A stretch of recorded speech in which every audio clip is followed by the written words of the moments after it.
the flag of the United States of America, and to the republic for which it stands, one nation, under God, indivisible, with liberty and justice for all.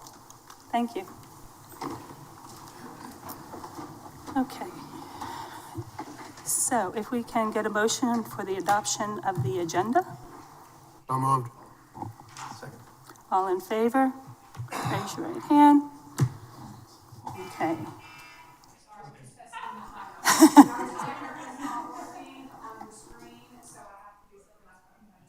Good excuse. Sounds like it's working. Thank you, Kim. We also need a motion for the approval of the minutes from the regular meeting, July 21st, 2025. So moved. Second. And all in approved? Yes.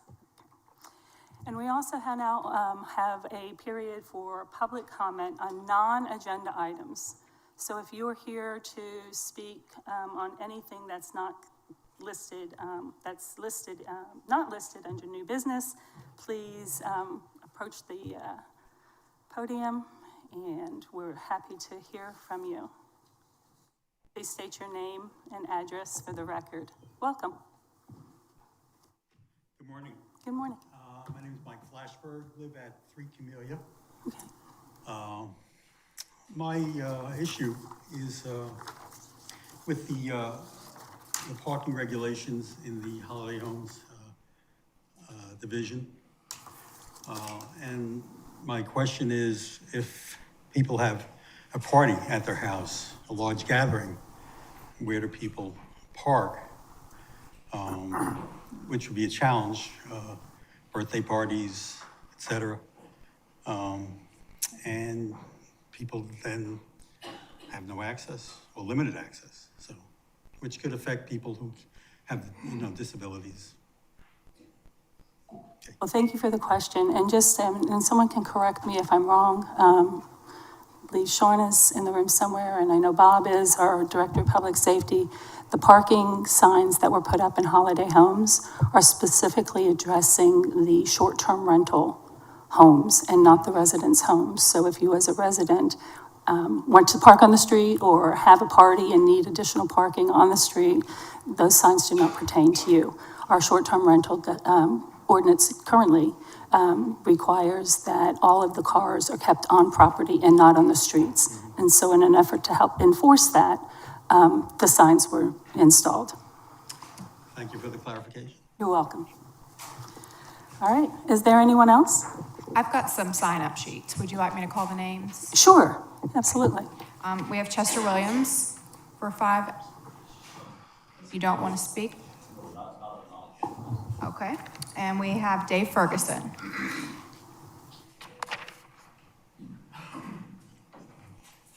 Good morning, Dave Ferguson, Shipyard. Nice to see everybody today. This doesn't really pertain to the agenda item, but in a big way it kind of does, and it does touch on safety as well. I think that I talked a few weeks ago to the town council and to the town about the larger strategic plan and how I believe it's way too big and that you should narrow down the number of goals. And I think the overall LMO conversation that you're going to have a piece of today and tomorrow, where we're talking now about having a task force, I think if you go back to my talk a few weeks ago to the town council, I said it really just looks like a strategic distraction. And I think what we're doing is continuing to kick things down the road. And I think what you're going to talk about today is an item that's been kicked down to the road to the point where, in a lot of people's opinions, it's almost too late to do it. So I would just say to you as leaders of the town, and more important to the public, we elect our town officials to lead us and lead for us. And I believe that kicking the can down the road on so many items that we see here all the time is not the kind of leadership that we in the town expect from our leaders. So I would ask you to consider that. And to the public, I would ask you to, if you're not engaged, start getting engaged. Again, I've heard from many of you that says you just kind of quit being engaged.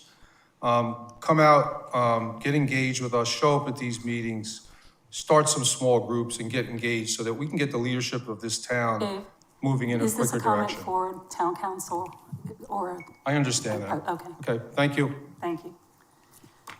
All right, yes, Mr. Coltrane.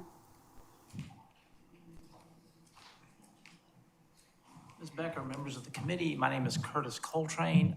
With respect to the no parking signs in holiday homes, Yes, sir. that applies to everyone. That wasn't my understanding. Well, they've declared it, put the signs up. They do have application system-wide. Okay, we'll need to review that then. Thank you for your Okay. information, but thank you. It's not my understanding. That's all the comment forms that I have. Okay, perfect, thank you. All right. For non-agenda items. I for have non-agenda. additional for, yes, ma'am. Perfect, thank you. And I just want to take a moment and acknowledge that in the room today, we also have Councilwoman Tunner, and our town manager is with us. And am I missing anyone? I don't see anyone else from council, but I do want to, and Patsy, she's not in the room right this second, but she is here. And I also want to mention that our mayor is feeling under the weather, or he would be here, but he is watching online. So welcome to all of you, and I'm looking forward to our discussion today. As chair, I'd like to establish the purpose and focus of this meeting. We are here to have an open discussion with the goal of listening to each other regarding short-term rentals, also known as short STRs. So if you hear that acronym, that's what we're discussing, and how they contribute to the island and how they detract and harm from the quality of life generally and specifically within residential neighborhoods.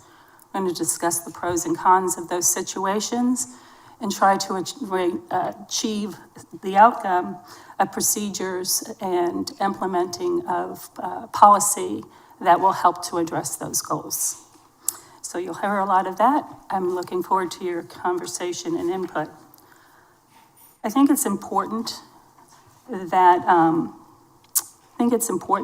we refrain from hyperbole or hyperbolic language and some propaganda that you've recently maybe seen online and on social media. If we stay with the facts, and I want to hear your opinion of those facts, I think we'll get to the outcomes that we're looking for today. And to that end, I want to make a comment that Hilton Head Island is most definitely not closed for business. We are open for business. And I'd like for us all to take just a moment to reflect, especially given the most recent events in our country, to think about how we're going to process and present our ideas and comments to each other in a civic-minded discourse, so that we can achieve something here today, so that we aren't kicking the can down the road. Okay, so just a moment for that. And I want to thank you and invite our deputy town manager to the podium, Sean Leninger, to present to us some basic and foundation historic references for us to consider. Good morning, Madam Chair, members of the committee. First of all, thank you for the introduction and the opening remarks. We are here today to discuss and ultimately get direction from this committee as it relates to short-term rentals regulations and our town code ordinance that is existing. More specifically, why we're here is, if you recall from, we had a comprehensive proposal for amendments that we presented for first reading approval to town council back in February.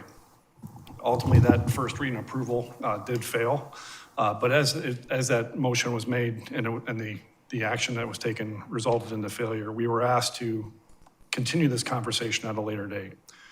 Also, as part of the FY 26-28 strategic action plan, there was specific comment about a number of town code amendments that you wanted town staff to consider, and this was one of them. So it's for those two reasons that we're here today, to continue that conversation.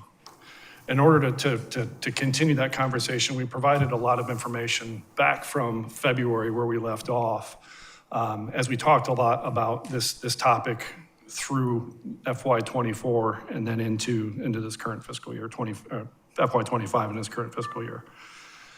So including in your packet today, there were, I'm gonna switch microphones here. Including your packet today, there were a number of items that we included from February.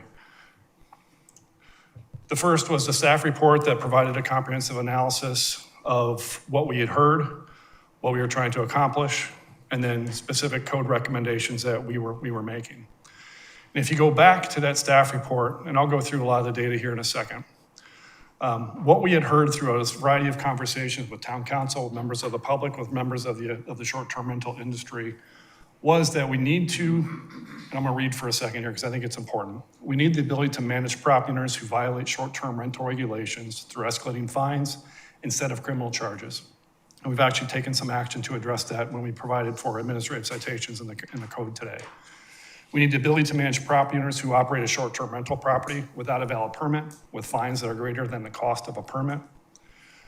Short-term rental properties and over-occupancy can inconvenience. We're not streaming online. Okay, I'll pause for a second. We're good? All right. Short-term rental properties and over-occupancy can inconvenience permanent residents who have expressed concerns about parking, noise pollution, trash collection, and other consequences. High occupancy homes do not have adequate fire safety mechanisms, and homes are being built for the purpose of short-term rental, resulting in structures that are out of scale and context with existing neighborhoods. That was really the umbrella that led to a town council workshop that we held in September of last year, almost a year to the date, where we talked in greater detail about parking and enforcement and what the town council want us to consider as we brought forward changes. That we need to have defined an occupancy for consistent regulation and enforcement. That we need to think about fire safety measures that be required in certain short-term rentals. And what we proposed at that time was using the measurement of 3,600 square feet because that's an important number when we think about the size of a structure for our fire department, in that they respond differently for structures that are 3,600 square feet and larger. They respond with more equipment in short. And so we were proposing that we require monitored automatic smoke detection systems and manual fire alarms. We had some other recommendations regarding fees. We had recommendations regarding compliance, fines, and penalties, establishing an administrative citation process, the ability to revoke or suspend licenses. We also want to make sure that as part of the listings that the short-term rental permit is included in the listing. And then as we thought about implementation, we wanted to make sure that we gave the short-term rental industry the opportunity, recognizing that leases or rental agreements are being made well in advance of the vacation, giving everybody the opportunity to come into compliance with the new regulations. But I think the larger understanding that we had is that we wanted to strive for a balance between maintaining our island's character and then supporting our business practices related to short-term rentals. And you'll see in some new data that we have included in this packet, short-term rental industry is the number one industry on our island. The vacation industry is the number one industry on our island. That then also feeds other industries, the hospitality, the restaurant, the service, the property management, landscape, other businesses that help support that industry. And we'll see that laid out in some of the financial data. But having that balance of how do we protect the character of our neighborhood, how do we also protect and maintain our economy was something that town staff was tasked with doing. So just from a high level, I won't go through every single change that we had proposed back in February. Just from a high level, I've talked about a number of these already, but just for clarity, we did have grammatical and clarity language changes. We provided some new definitions. We had a requirement that owners must not only be compliant on all their licenses and permits, but also their taxes and fines, if there's any fines that have been assessed. We added requirements for that. I mentioned the monitored smoke detection and manual fire alarm system for properties larger than 3,600 square feet. We also put a requirement that any exterior gas grill needs to have an automatic shut-off timer. And that's a pretty common device that you can add to a propane or natural gas or propane tank that times a 60-minute, no longer than 60 minutes, and the gas will turn off. We established maximum occupancy based on the number of bedrooms. And how we did that is we looked at the average of what was being reported to us, and we recognized that average, included that average as what the maximum occupancy would be based on the number of bedrooms. We provided for a maximum amount of parking of 6 vehicles per short-term rental units, and that was for single family. And we also, more importantly, told people where they can't park. You can't park off-site, you can't park on the street, you can't park on access easements, required buffer, or any unimproved surface. And then ultimately, we did establish a procedure to issue administrative citations and an appeal process.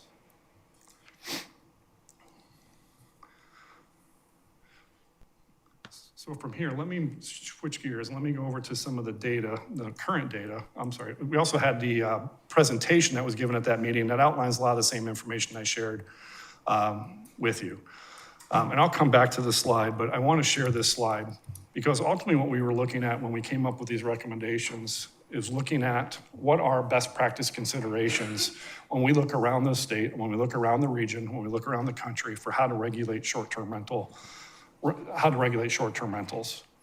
And we look at those best practices, they're really kind of spread across these 9 buckets. What we were proposing with the modified ordinance that was presented in February would address 6 of the 9 buckets that are up here. What we did not agree on, what we did not talk about was permit caps, location restrictions. We did have some conversation regarding inspection requirements, but generally we were looking to enhance our parking requirements, enhance our trash service requirements, enhance our facilities and penalties, enhance or add fire and life safety requirements, enhance noise limits and restrictions, and also add occupancy limits to help manage the impact that short-term rentals were having in our neighborhoods. And again, I'll come back to this. We'll actually close my presentation with this slide. As far as where we are from a current short-term rental market, this table should look familiar from that February information because this is just updated as of September 1. We have the number of bedrooms, the number of permits that are associated with each bedroom, what the percentage is of the overall population of short-term rentals. Again, just as a reminder, most of our short-term rentals, 42% of our short-term rentals are 2-bedroom units. And we'll see that play out in the next set of data as far as villas and condos versus single-family homes.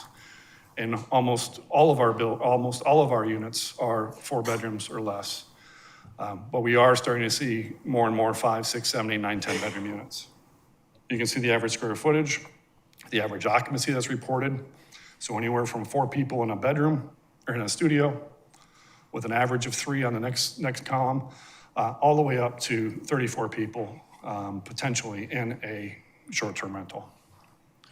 And then tying back to that 3,600 square feet or greater from a fire safety standpoint, we can see the breakdown of where those 3,600 square feet or greater units are. And these are all single-family homes. We do not have a villa or a condo that is larger than 3,600 square feet. Actually, I want to share a map here.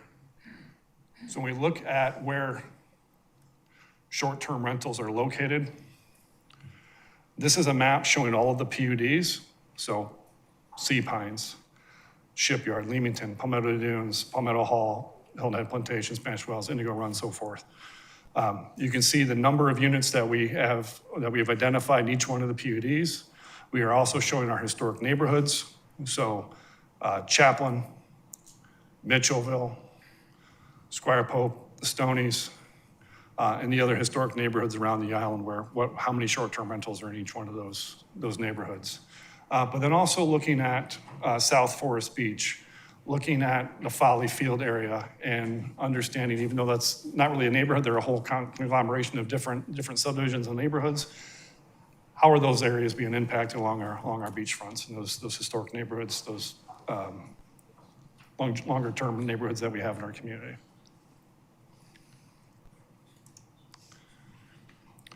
So again, as I mentioned, the breakdown of single families versus villas and condos, over 70% of our short-term rentals are villas or condos.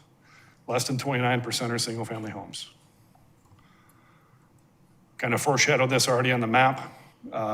You can kind of see you can see the breakdown. We had a little bit different data pulls on the map, so if you're trying to compare numbers back to the map, it may not match exactly because of just the timing of when we pulled the data. But you can see Forest Beach is our number 1 neighborhood as it relates to where these short-term rentals are located, followed by 2 of our PUDs, Follyfield, Shipyard, and then all other neighborhoods. We break it down by zoning district. Again, most of the short-term rentals are in the PD1s, the PUDs, the planned developments, followed by the resort district, our residential single-family 5, which 5 is the density, 5 units per acre. RM8, which is residential mixed, 8 units per acre, and then all other districts. This is where we are from year to August 1 as it relates to code enforcement activity. You'll see that we have now the administrative citation tool, and it is starting to be used now. 3 administrative citations have been issued. Here's an update. This is data that was just starting to be collected a little over a year ago. Today, September 1, is when this data of last year is when this data started to be collected. So we now have a full year of data as far as number of calls to short-term rentals, EMS, fire alarms, I should say, fire, and then others.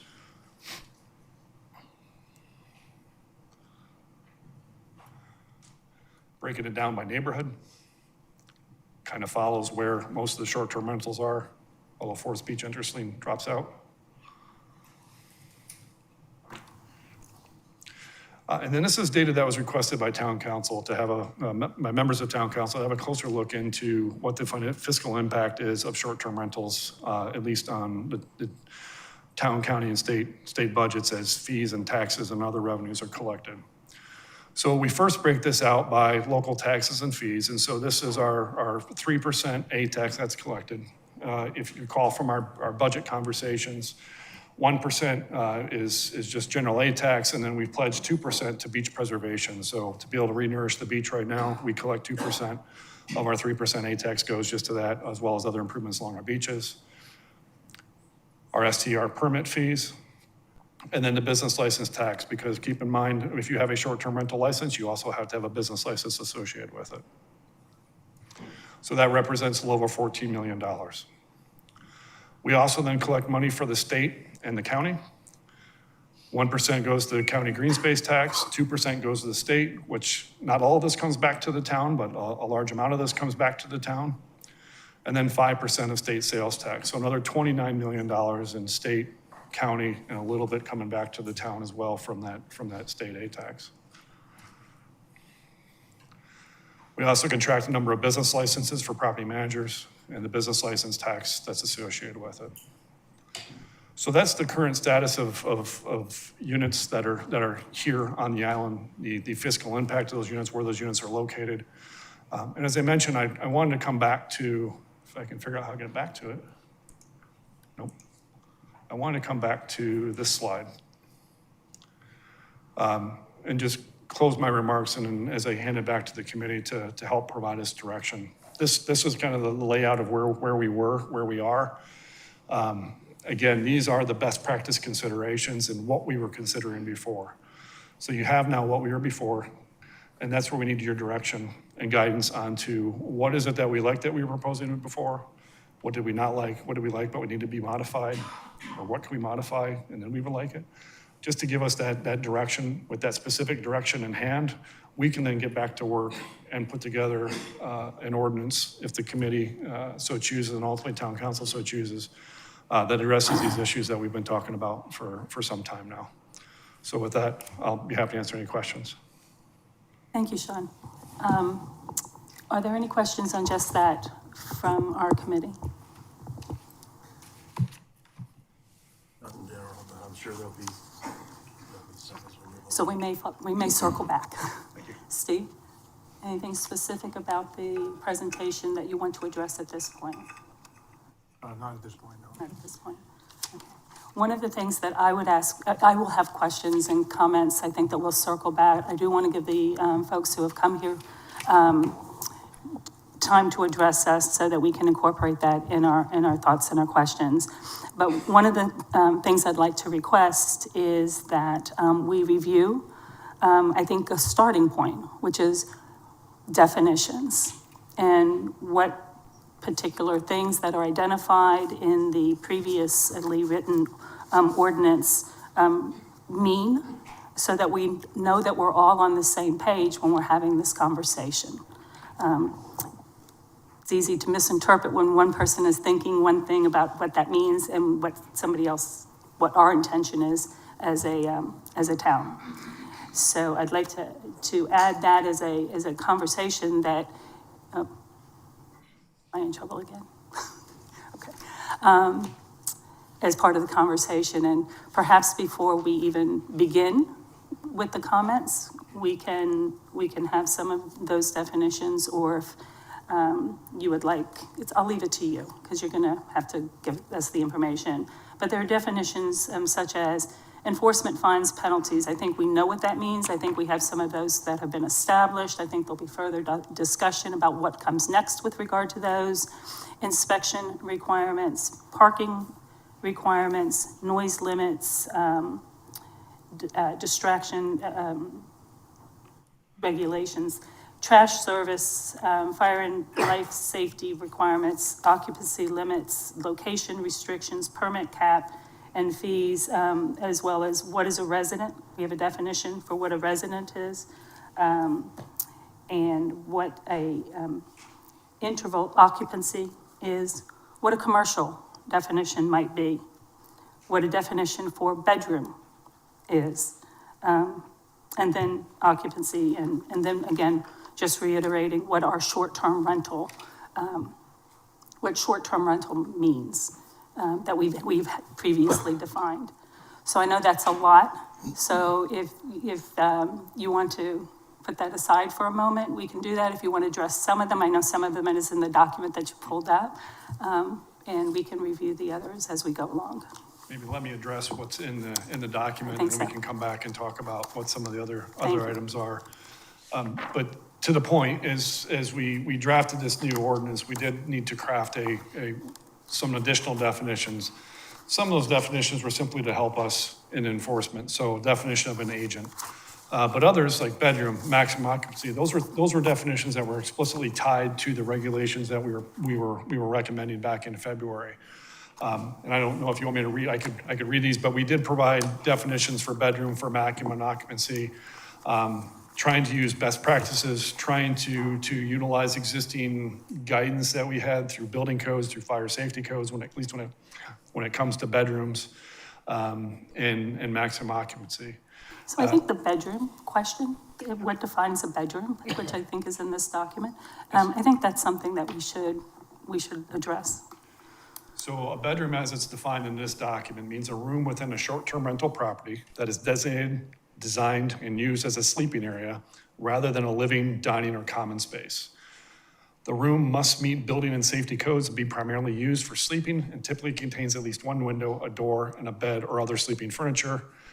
And then again, to that cross-reference point I made, as used in this chapter, bedroom has the same meaning as a sleeping area in the National Fire Alarm and Signaling Code. So what we're trying to do is make a distinction here between a sleeper sofa in a living room or in some other room that is often counted for occupancy, but for our purposes in defining occupancy, we were focused on a bedroom. So as long as you met that code and you weren't a dining room, you weren't a living area or other common space, even if you had a bed, sleeping sofa, whatever, in that room, it did not count towards your occupancy. Thank you. Is that based on inspection or based on permit file on hand? Ultimately both, but primarily based on the permit file in hand, which we go back then and pull building permit records and look at what was shown on the building permits to verify whether or not the building permit showed 4 bedrooms, and now we're showing 5, or we're showing more bedrooms as part of the short-term rental permit. We do that check as part of our licensing requirements. We need to physically inspect the house because there's a lot of homes are modified without permits, right? Potentially. So every permit application that's submitted should be inspected. Yeah. And if you recall from our conversation, we talked about inspections, about whether or not, as part of a short-term rental license, should there be a mandatory inspection? And where we arrived at previously was that there would not necessarily be a mandatory inspection, but making sure that we had the right to inspect as part of a license. whether we could poll, whether we had reason to believe that maybe there's a discrepancy in that data, let's go and take a look at it. But as it was presented here, and this is a topic of conversation because it is part of the best practices, is we did not require a mandatory inspection, whether that was annually, whether that was some other, it doesn't necessarily have to be annually, maybe every other year, every 3 years, there has to be an inspection of a short-term rental unit. But that was not part of the draft that was presented back in February. I think it's important. Steve? Steve, you put your light on? No, okay. I agree with you. I think that's important. I think that should be part of the conversation that we're having here today. So jot it down as a note. Another definition that I want to make sure that we're all clear on is we, as a town, have a definition of a resident. I know it's not in this document, but if we can get that, it doesn't have to be right this second, but if we can get that at some point so that we can reference that, I think it'll become important as well in the conversation. Another definition that is in here, and it's right in front of us, it's number 7, is what is a short-term rental property? So that we're all clear on the same, I'm sorry. on the big screen. It's number, yeah. Short-term rental property? Yeah, that was another one, sorry, yes, that I was interested in making sure we're clear on. So we had a number of definitions as it relates to short-term rental, whether it's short-term rental permit, property, tenant. But as it relates to short-term rental property, means any residential property in the municipal limits of the town. Period. Okay, thank you. And, Doesn't that continue on? that in whole That or in whole or part is part. advertised, offered under a lease or any I'm other sorry. form of agreement. Yes, correct? thank you. Yes, it does continue on. In whole and part is advertised, offered, leased, used, operated, and or occupied under lease, or any form of agreement for a short-term rental. Thank you. Any questions about that for anyone? No, okay, good. And then I know that we don't have definitions for some of these others, and we do have a ordinance on noise limits that we can refer to and other points. Is there anything else that I mentioned that either of you on the committee are interested in making sure we clarify at this point? Just further discussion? Okay. Could I clarify? Absolutely. You asked about a definition of clarifying residential versus commercial. Yes, I did ask Okay, that. I just want to make sure I Wasn't have sure that if you were prepared for that one or not. Not yet, Yeah, I but didn't that's think so. something we can Okay, but I do want it on the list because it's important, and I think it'll be important to our discussion as well. All right. Why don't we find out what all of y'all are thinking? And so, Kim, I know you have a list of folks who signed up. Maybe we can start there and then move on.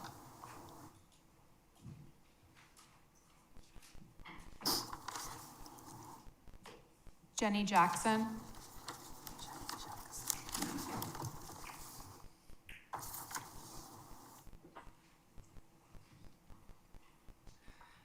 Hi, I'm Jenny Jackson. My family moved here 8 years ago. My grandparents bought property on the island in 1960, and I've been coming here my whole life.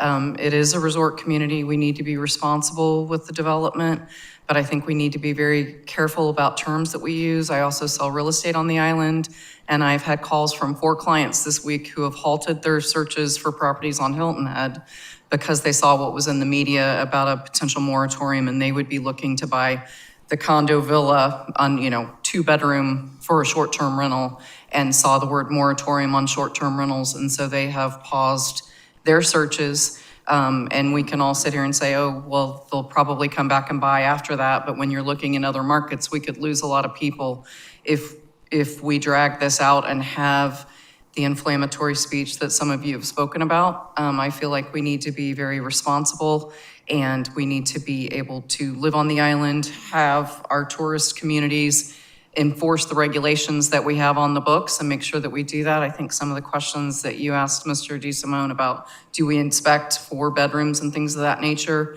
are some of the things that we can do. But I would caution you as a council to try not to use words that make people feel like the government is going to come in and take away people's personal property rights. Thank you very much. Thank you. Chester Williams. Jocelyn Steiger.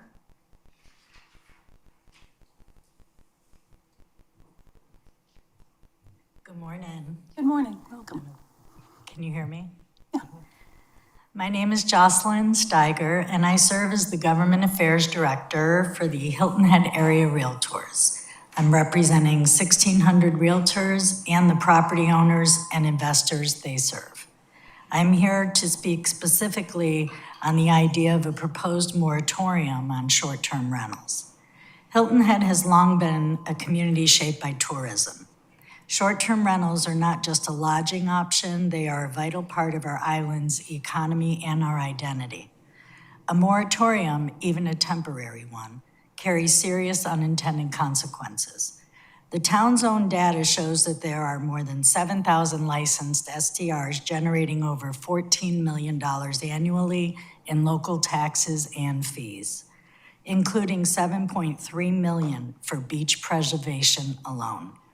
State and county collections add another $29 million.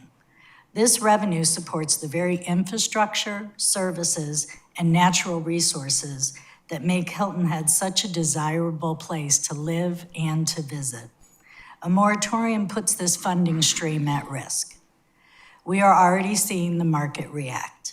Investors are walking away from purchases because they've heard Hilton Head intends to shut down rentals. Beyond economics, there are serious property right concerns. Many homeowners purchase with the expectation of seasonal rental income to offset mortgages, HOA fees, insurance, or maintenance. A moratorium caused disputes on property currently under contract. The buyer may have expected to be able to buy to short-term rent their property. Much of the remaining developable land on Hilton Head is heirs property and owned by Native Islander families. For them, short-term rental income can be the key to keeping property in the family. A moratorium would strip them of that opportunity and risk undermining generational wealth in our community. And the data shows the problems cited to justify a moratorium are limited. Out of more than 7,000 STRs, there were only 147 enforcement complaints this year, most about trash, parking, or noise. That is less than 2% of the units. These are issues best solved by enforcing existing ordinances, not by restricting responsible property owners across the entire island. Finally, a moratorium deepens community divides. It pits full-time residents against part-time owners and guests. But the truth is we all depend on each other. Visitors fuel our small businesses, keep our restaurants open, and provide the tax revenue that maintains our beaches and our roads. I'm almost done. If you'll let me read my last, is that Certainly. okay? Of course. I apologize. That's the timer.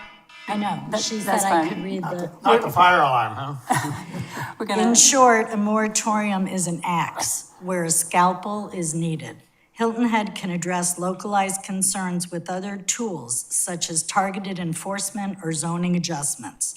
But a blanket moratorium threatens our economy, reduces tax revenue, undermines property rights, and divides our community. On behalf of the 1,600 realtors I represent, I urge you to reject the idea of a moratorium on short-term rentals and instead pursue balanced, thoughtful solutions that protect both our neighborhoods and our economy. Thank you so much. thank you, Jocelyn.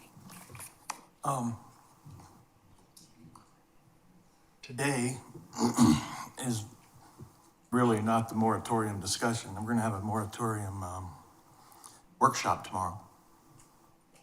But, since you mentioned it, that's a big word. Moratorium's a big word, and it can be used incorrectly. It could be assumed to be one thing when it's another, and it's anything from A to Z. And so, the dozens and dozens of phone calls that I've received tell me that everyone is misunderstanding.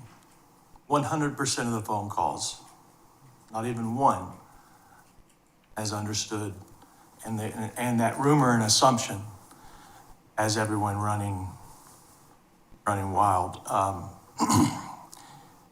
Personally, just for me, speaking about it out loud, and I haven't had these conversations with many of the other people on council, but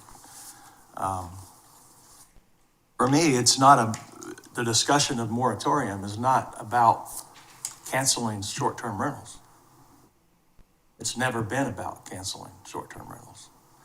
So that's just a rumor. So I just want to put that out there right now, and that discussion will take place tomorrow in a workshop. A lot of people assume that. It's like we're just going to completely cut out short-term rentals and there's not going to be any more short-term rentals on Hilton Head Island. That's never been the discussion. Are you addressing me?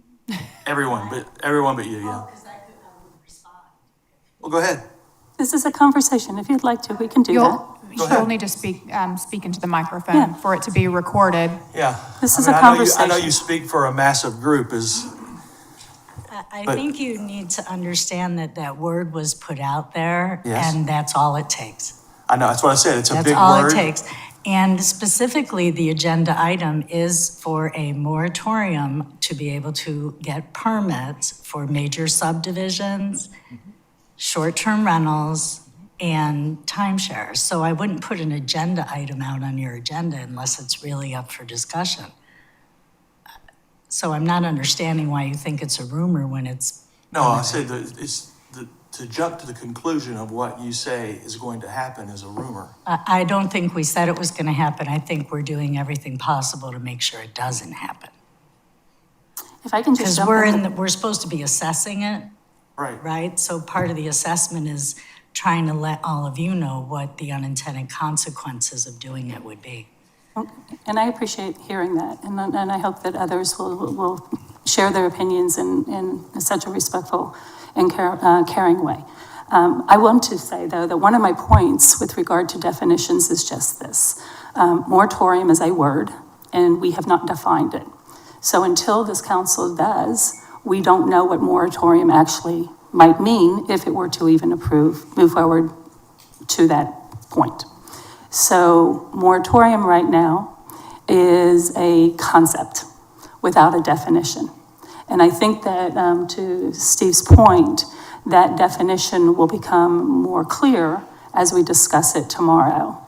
I'm certain that all of your input to us, as well as our own thoughts, our research, I certainly have read across this country, cities and towns and resort areas and how they've approached STRs and moratoriums. It will all be part of the conversation. So I welcome everyone back tomorrow again to join us at the 3 o'clock town council meeting. I think it's 10B. We move into a workshop setting where additional conversation with regard to moratoriums will take place. So, but thank you. You're on the record and I appreciate your thoughts. Is it your intent that we discourage discussion of moratoria today? It is not my intent. I am open to whatever anyone wants to talk about. We are here to talk about. Good. I think people should be able to say what Absolutely. they think about moratoria today as well as tomorrow. Absolutely, I agree with that. But it will be formally addressed with a definition tomorrow. Okay. Kim, is there anyone else on the list? Do you want me to run the timer and call the names, or Yeah, is this just I'm an not- open forum? I'm not overly concerned about the timer. I think it's really important that we hear from people and that we have a conversation. So, not really. Okay. Don't worry so much about it. Okay. Unless someone goes on for like 5 minutes, in which case we're gonna have to call it because we're gonna be here all day. Okay. So, so try to be brief. I mean, we're going to get information from you. You know a lot about this, the people that stand up and talk, and so we're going to ask you questions as well, so. Okay, so the next forum I have is Angie Hutchins. Okay.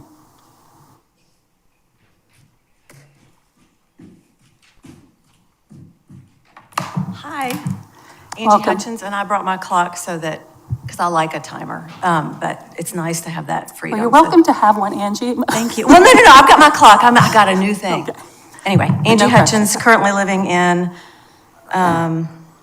preserve an Indigo Run, but I've had the benefit of living in short-term rental neighborhood Shipyard as well as HHP, where we first moved here 5 years ago. And I will preface my statements by saying that when I'm 81 years old, I will be able to say, like true Hilton Head residents, I've been here 30 years. Because I love that passion. I love people with passion. And thank you for the time to address this. And I am gonna fall back. I was a nurse and I love science. And I try to bring you some voices that maybe you didn't hear, but a perspective that you haven't heard or considered yet, because I really appreciate that you are trying to balance both sides. And just like Solomon, you have to make decisions for the entire island that will have long-reaching effects. The ramifications will go on for a long time. And it's hard to know what they might be, so I appreciate your heavy consideration of them. But Newton said, for every action, there's an equal and opposite reaction. And it's amazing to me that when you study history, when you study consequences and intentions, that sometimes we have a million different ripple effects that there's no way to fathom. I appreciate your heavy consideration for the residents of this island and balancing tourism with the residents. However, I tried to get data on this. If we have about 40,000 residents that this is their primary home, the best data I could get for areas where short-term rental is allowed are, there's just about 7,000 to 8,000 of them. So it's a subset of the entire population. All voices need to be heard, but you can't make a decision that everybody wants. And I'm just asking you to consider that number in consideration with the impact that it will have on property values. Our life of my 32 years with my husband was significantly impacted by a brain tumor he had 26 years ago. And we realized that every decision we make, you have to make with the widest options possible, not knowing where you might have to go. And we, as realtors, help people, try and consider your property values as well as everything else. Property values are what set us apart as a country from everything else in history. The rights don't come from a king. The rights come because you get to own your land, and the king can't take them away. So I think that's a very, very important thing. Our first question to new people to the island is, do you want to live in an area that has short-term rentals or does not? Which would you prefer? Because the island has already sort of self-segregated, for lack of a better term, these ways of having a balance of tourism and residential life and how to approach that really well. There's a lot more I could say, but I also, Todd said, you don't go to a concert and complain that it's loud, and you don't live in Hilton Head and complain about the tourism. And that factors in there for me a lot too.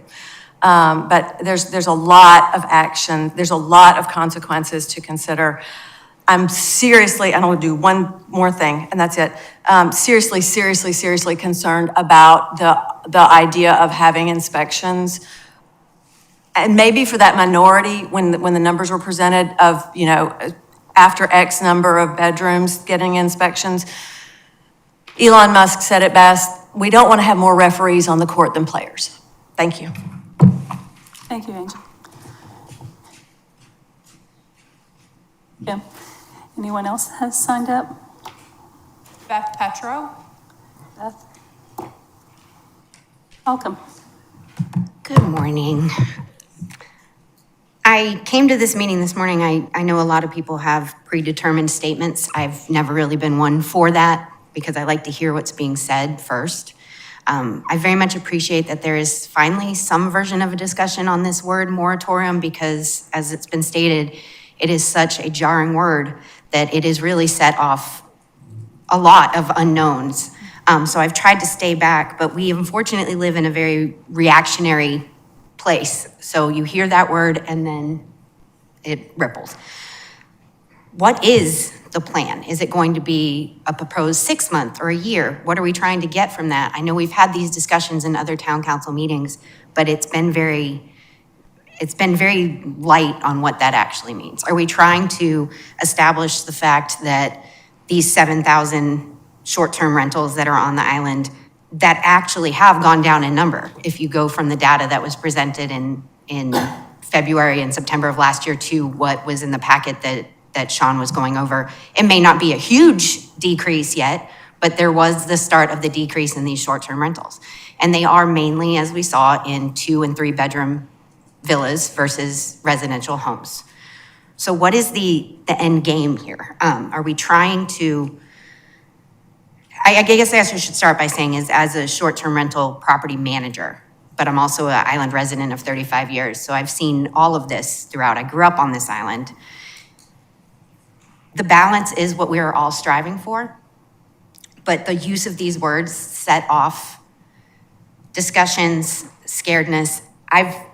As a property manager, I do have homeowners that have, since this whole discussion started way back in 2020, I have lost very good homeowners over the thought of, is occupancy coming? Am I going to have to take my 8-bedroom home that has parking for 10 and 9 bathrooms rather? Am I going to have to find a way to rent this with only 6 parking spaces?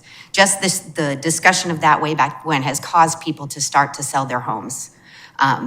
And I get called from this homeowner who stays in constant contact with me, hoping that we will get to some kind of finish point, some kind of final line where we are some kind of balance. But the short-term rental ordinance as we have it, it's working. We've seen less complaints, as Jocelyn said, only 2% of complaints out of this. There are responsible short-term rental owners. There are certain areas of the island that currently don't allow short-term rentals already in place. And all of that needs to be taken into account before we go into such a discussion of a moratorium, which is a stop.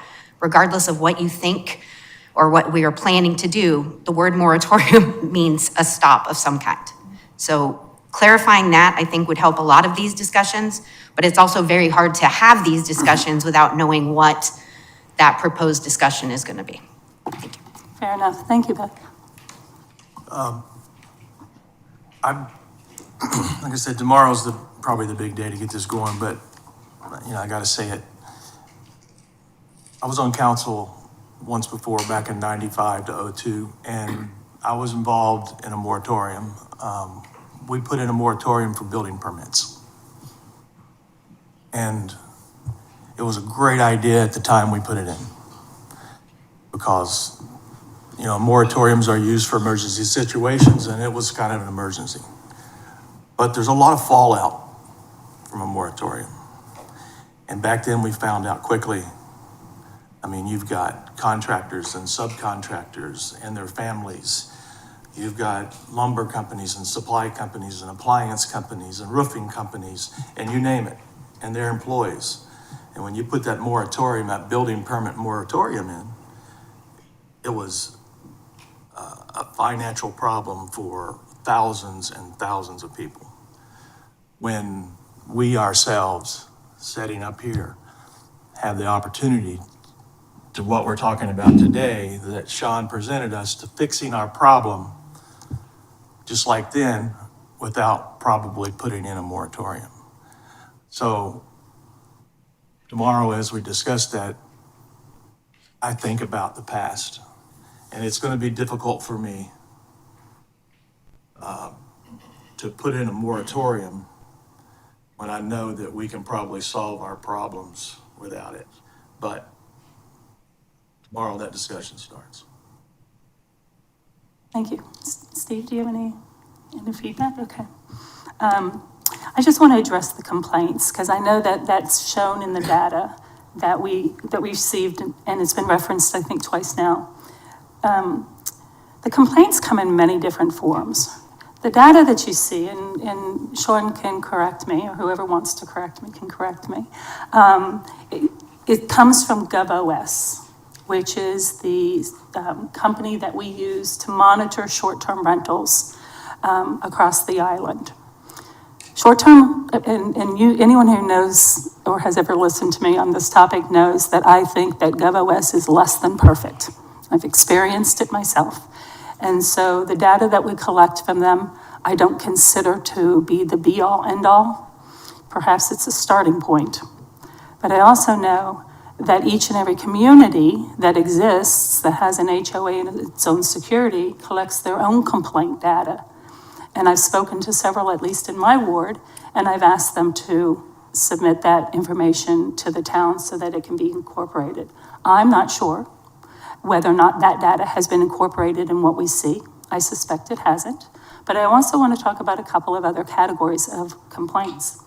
It's the ones that you as a homeowner make directly to our sheriff department, or make directly to our public safety department, or you make directly to one of your representatives that never get counted into those complaint numbers. And so it's a bigger picture than the information on the board that we're looking at. And so I want us all to be very, very cognizant of that while we're looking at some data points that have been put together and presented, they're not altogether the big picture. And I want to reference something that we received an email from one of the property management owners who wasn't able to be here today, who went on about a number of statistics and referenced the number of permits over the years. And I just want to go back and bring it up now in one respect, because it relies heavily on data from a consultant that was brought in, I guess back in January of 2022. And those consultant numbers were incorrect. We know that.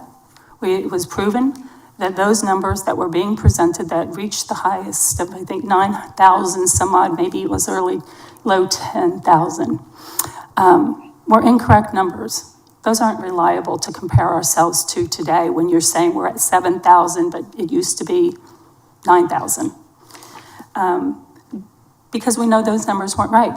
The consultant that we were using gave a snapshot, and that snapshot was by reviewing a variety of different advertising sources, and oftentimes those numbers duplicated themselves twice, 3 times, and more.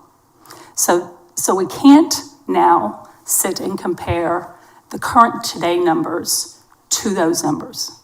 And so when we're talking about information that gets us to a point where we can move forward, that we can address the issues in a meaningful way at this juncture and not kick the can down the road for future, it's important that we are careful about how we use the data that we have and not create those hyperbolic, exaggerated comments that are causing the town harm in our daily communications and understanding of what we're trying to achieve here. And so I just wanted to point that out because I think it was an important thing to point out. I am taking notes. So for each person that speaks, I will try to reference back so that we address your questions.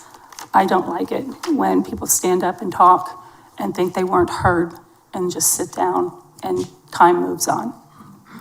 I will address your comments as it's warranted here in terms of the conversation, and then additionally in private emails if you'd like, meetings, or at tomorrow's meeting again. So, yeah. Brief comment. Absolutely. The chart that shows with short-term rental code enforcement activity does not reflect the accurate number of complaints. And the reason for that is very simple.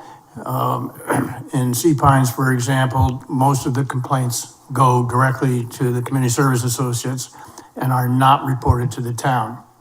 And I think the same thing is substantially true in Palmetto Dunes. So the town doesn't have information that at least those 2 communities have in terms of what goes on there. So it's 147 people that shows that there is a substantial underrepresentation of the number of actual complaints. Thank you. Kim, do we have anyone I else? have one last form. Okay. Corey Wenzel.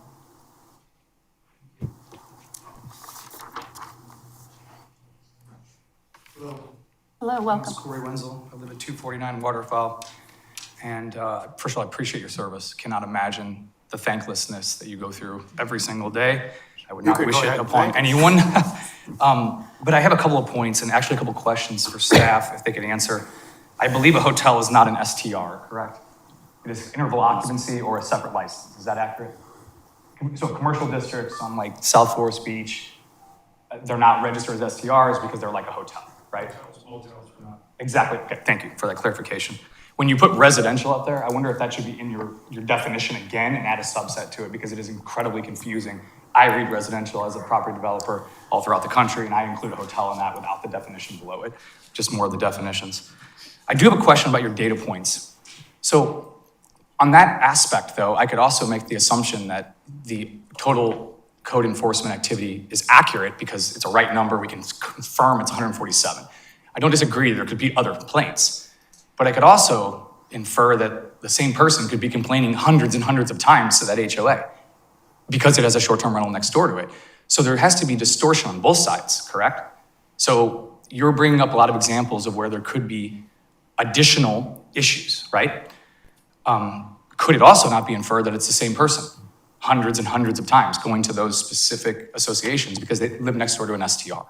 I guess what I'm trying to say is we gotta be very careful what we put on paper and what we're saying to the public because you don't have that data in front of you, I don't believe, and it's not been published in the report. So that makes me question a little bit about third, fourth, and fifth party data that is not included anywhere for any of us to review. So I think that's something that needs to be paid attention to as well. I don't disagree, there are probably outside complaints that do not get registered on the system. So wouldn't one of the action items be to fix the system so it is incredibly accurate and you make these communities report this information as part of their STR license? That would be, to me, would get the right data, right? Because we're speaking about data here and going off that data as well. I've read what you said about 9701 in January 2022, the amount of STRs, and that we're currently at roughly 7,000. The consultant confirmed in writing to council that his data was incorrect, right? Is that what you're saying? I'm not certain that the consultant confirmed that in writing, but it has been processed and decided that certainly that it was an incorrect number. Got it, okay. I do not currently own any STRs that are rented, so I want to be clear about that. We do not have $1 coming in, nor have we ever paid a fee for it, so I want to make sure I'm crystal clear on that subject. I guess I would also ask if there was ever a moratorium put in place. I assume a lot more discussions here. I agree with your earlier statement that it is the most dangerous thing you could have in real estate.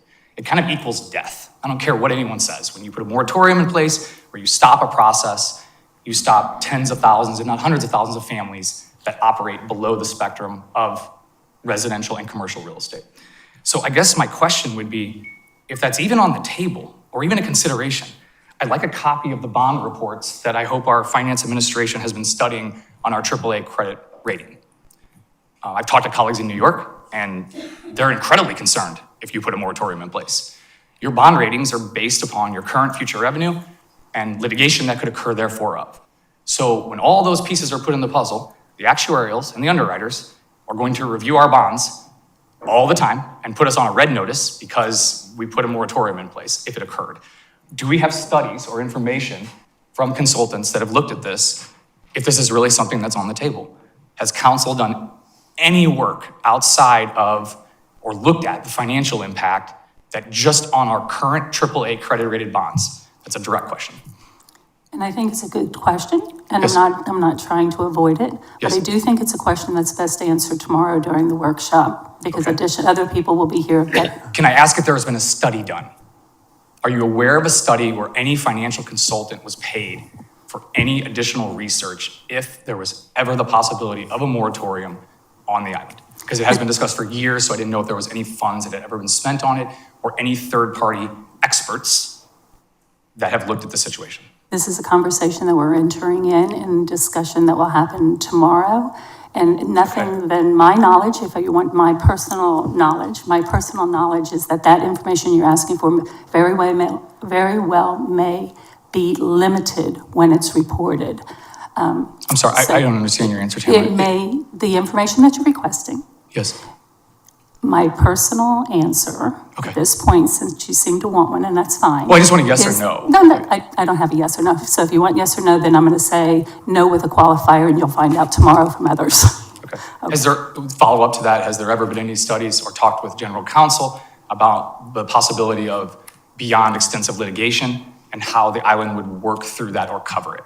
So at the last. Same thing for tomorrow? At the last, well, yes, at tomorrow, absolutely. But we did have an executive session meeting with regard to moratoriums and the legalities. But as voting members, please make sure that if you look through this, verify that as well. I cannot imagine what constituents would say if our bond rating got slashed and all the excess reserve funds we have go to fighting what could be a detrimental situation if it is not done carefully and properly. I appreciate your comments. I wanted to also make an observation. I mentioned before that I'd done some research, and I think we all have. Anyone who's interested in this has done some research. So we've been certainly all sent news articles and council meeting decisions from across the country and the world with regard to residential resort communities, cities and towns. And something that I found interesting just this past week as I was reviewing again, I came across one in particular that I'll comment on, where towns were being gone through, and it was a reference to short-term rentals and the various regulations for the business, the commercial business, that short-term rentals indeed is. And many towns and cities and resort areas have implemented all sorts of variety of restrictions, regulations, and moratoriums. It was interesting to me that Hilton Head was bothersome to me. It's more than interesting. It was bothersome to me that Hilton Head was the one of two that you got to where almost every category, no regulation, no regulation, no regulation. It's an open field. And so it's being highlighted as a place for folks to come, perhaps not primary resident owners as has been discussed with specific goals, but for investors to come and to take advantage of the town's lack of regulation in place currently. And that is bothersome to me because that, as I said in my opening comment, impacts the quality of life of our residents on the island. And that is undeniable. We've been dealing with this for quite some time. And the residents, as I heard was a slogan, residents first was a slogan. Residents first isn't a slogan. Residents first means that we look at our residents' quality of life as seriously as we get up in the morning and we look in the mirror. It's the first thing I think of. It's the priority. And so I just want to put that forward because I hear your argument and I understand some valid points that you're trying to make and I look forward to the answers myself. But I'm also concerned about the residents and not as a slogan, but as a reality, as a priority. So am I. I'm really concerned about all the trickle-down prongs that affect from every type of commercial business that is here from all over the country and all over the state that all make million-dollar investments in this community. But you're right, there has to be a balance. There does. And I hope that you see from these conversations that we are opening ourselves to listening, to taking it in, to analyzing, and to coming forward with the best decisions that we can. Thank you. This is not a said and done. Right. Thank you guys for your consideration and your time. Okay. Kim, was that the last who had signed up? And just let me ask, generally speaking, if there's anyone who hadn't signed up. I see Jack, you have your hand up. Would you like to make a comment?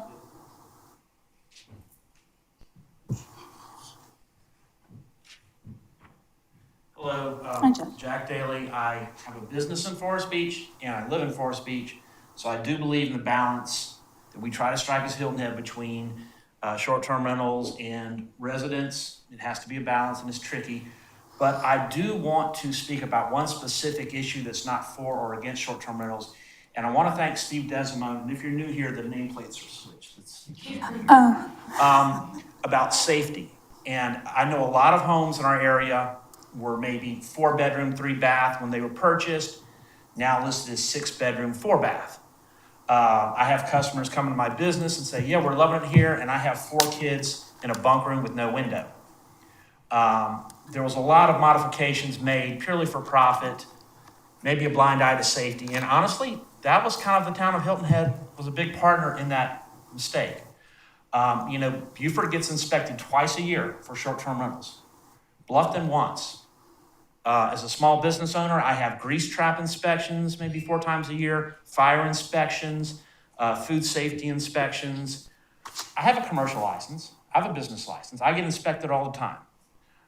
If you have a business license and you're making big business and there are people talking big money about short-term rentals, then it's only good governance. I'm not blaming them necessarily, but it's only good governance to follow through on the downstream part of business. Yes, collect the money, collect a lot, keep the beach, but on the downstream end, it's good governance to follow up and safety inspect.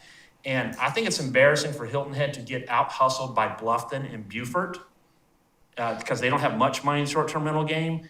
As far as inspections go, they're willing to spend the money and do it. And we have a large fire safety department and a fairly big staff. We can inspect units and make sure that, and you can easily go on Zillow and see what the house was before and what it is now. And we need to do better on that. Thank you. Thank you. Is there anyone else who didn't sign up who hasn't spoken? Yes, sir.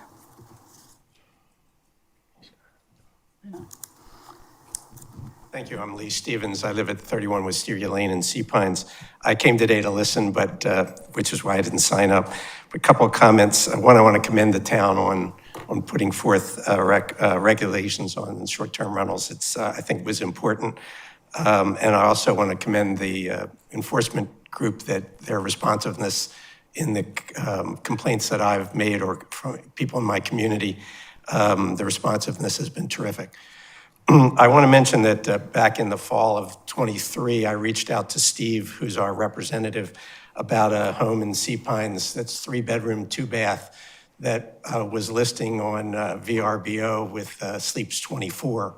And I reached out to Steve to see if there was any regulation in the town on occupancy, and I was surprised to find out there wasn't. So I'm glad that we're looking at that and have put that in place.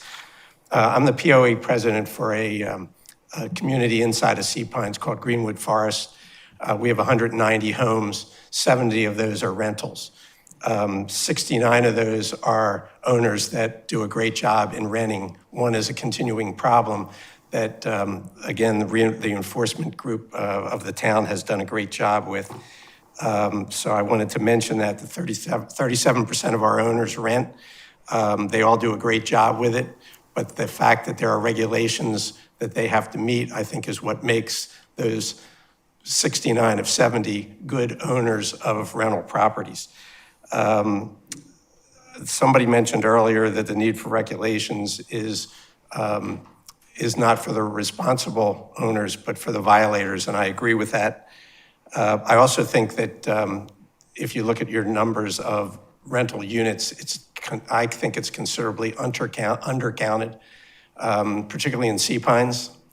And lastly, again, I mentioned we have 70 out of 190 that rent, and we like our renters. Our renters come, they use the facilities that we have for them, which is a swimming pool, tennis and pickleball, basketball, playground. And many of our renters are now owners. So I think it's important that we regulate the rental community, but that we also look at them as potential owners in the future, which I think many of them have been. Thank you. Thank you, and thank you for the compliment to our enforcement. I'm particularly proud of them. I think we all are, and they are a necessary part of these short-term rentals. And I am not a big regulation person. I am limited government, and I think people ought to be able to do as they see fit in their lives. But it's unfortunate that we've come to a place where people aren't always doing the right thing. And that's unfortunately causing the kinds of issues that we now have to address. And so regulations are on the table. And that's just a fact of life. So, but thank you for your comments. I appreciate them. Anyone else have anything they'd like to feed? The next step to be a recommendation from this committee to council. So when we get to the end of the discussion, it's my hope that the staff will have taken the notes, and I'm sure they're busily writing back there, and they will hear the types of things that we're looking as a council to see move forward. And when I make the report tomorrow to town council, I'll do the same, bringing that forward, and then we will have our discussion tomorrow and next steps. So yes. That is the hope. That is the goal coming out of here. All right, so, town council members who are in attendance, Melinda and Patsy, would you like to join the conversation at this point? And thank you all for your comments.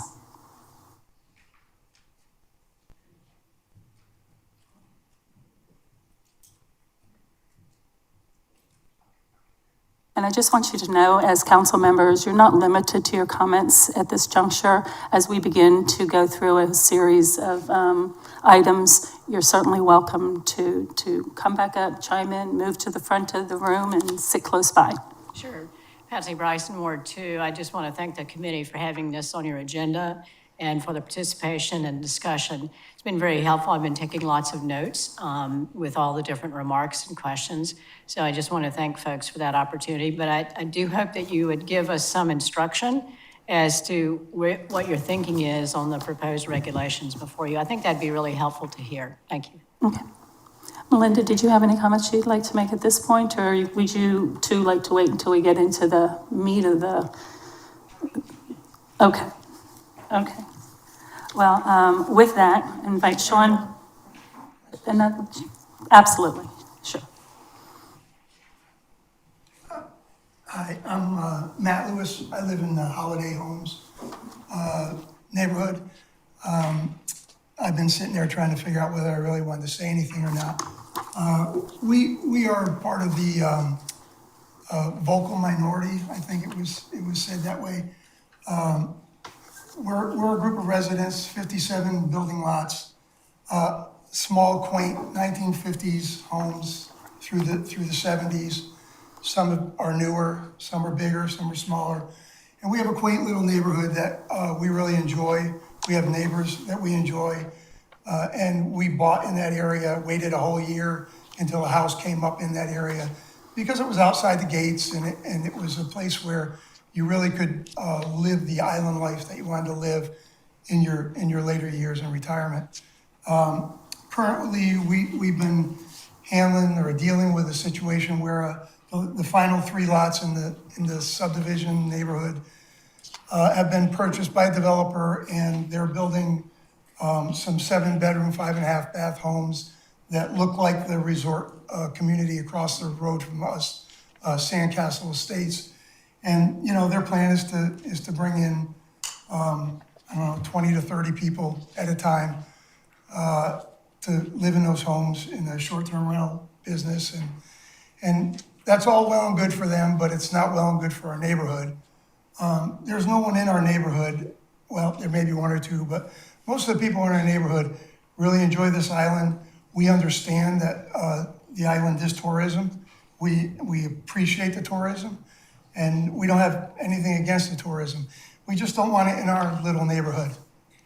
And seeing as we're, 2.5% of the whole picture, can't you just do without us and leave our neighborhood alone?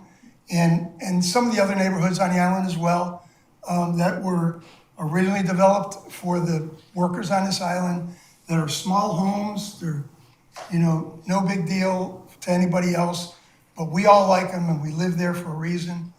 And this is just the first step, we believe, in developers saying, oh, wow, we got a whole nother 57, well, now 54 lots that we can go put some giant homes on and start renting out. And we're just kind of not liking that. So we're working on our overlay, trying to get some changes made, going through the process. But, it's just a small group of these little neighborhoods that understand we need tourism, and we really appreciate it. We were tourists at one time, and now we're owners, and we're trying to just enjoy our homes and enjoy our families and enjoy our neighbors. And, we're about 23% short-term rentals now, and you can see a difference in the neighborhood in the regards to traffic, the noise, the folks up and down the street all the time, you don't know who they are, different times of night. You used to be able to look out the window and know that was, Joe, or it was Ed, or it was somebody else. We don't know anymore. So, we're good with having condos, having rentals, having whatever, but, just leave our little neighborhoods alone and help us make some changes that'll support the people that actually do live here and enjoy the island life.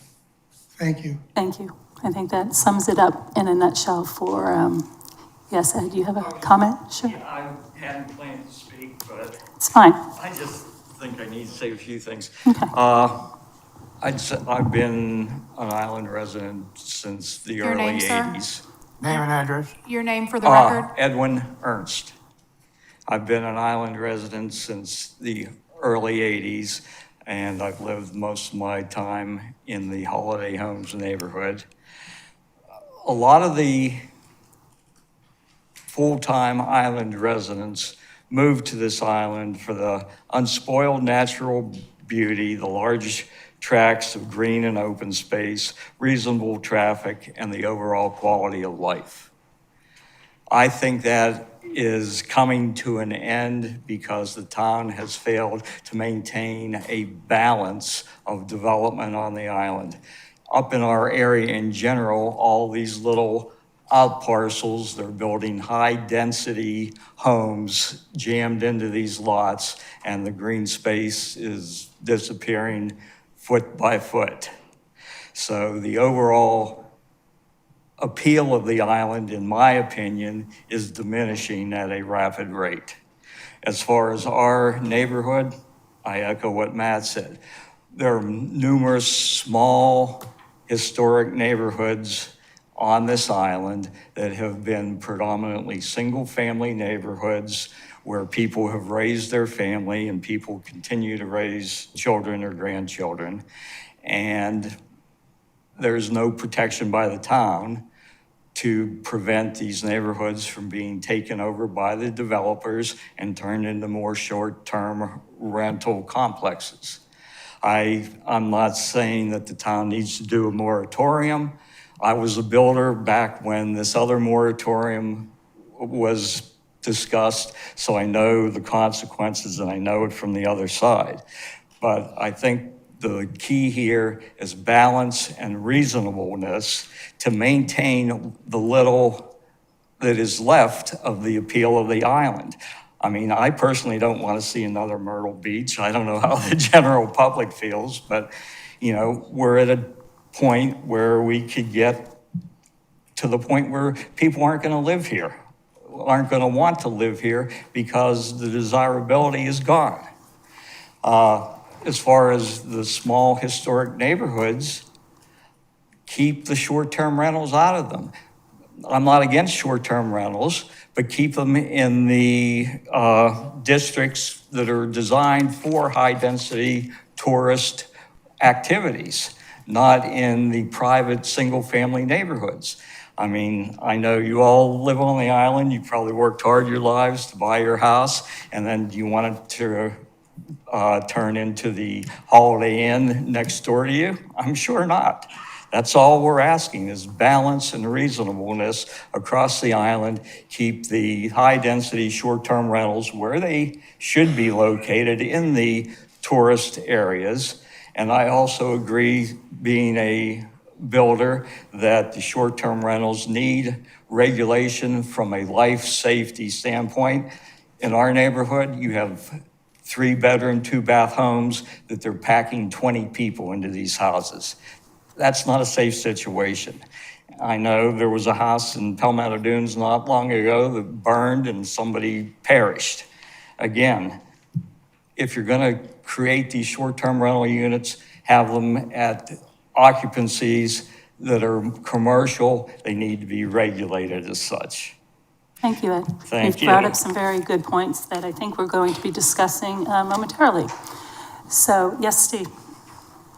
Alfred, not DeSimone. I think it is important that we move forward expeditiously with adopting regulations dealing with short-term rentals. That's the primary objective that this meeting and tomorrow's meeting are going to be dealing with is let's get some rules in effect to deal with the things that we find that the public is concerned about.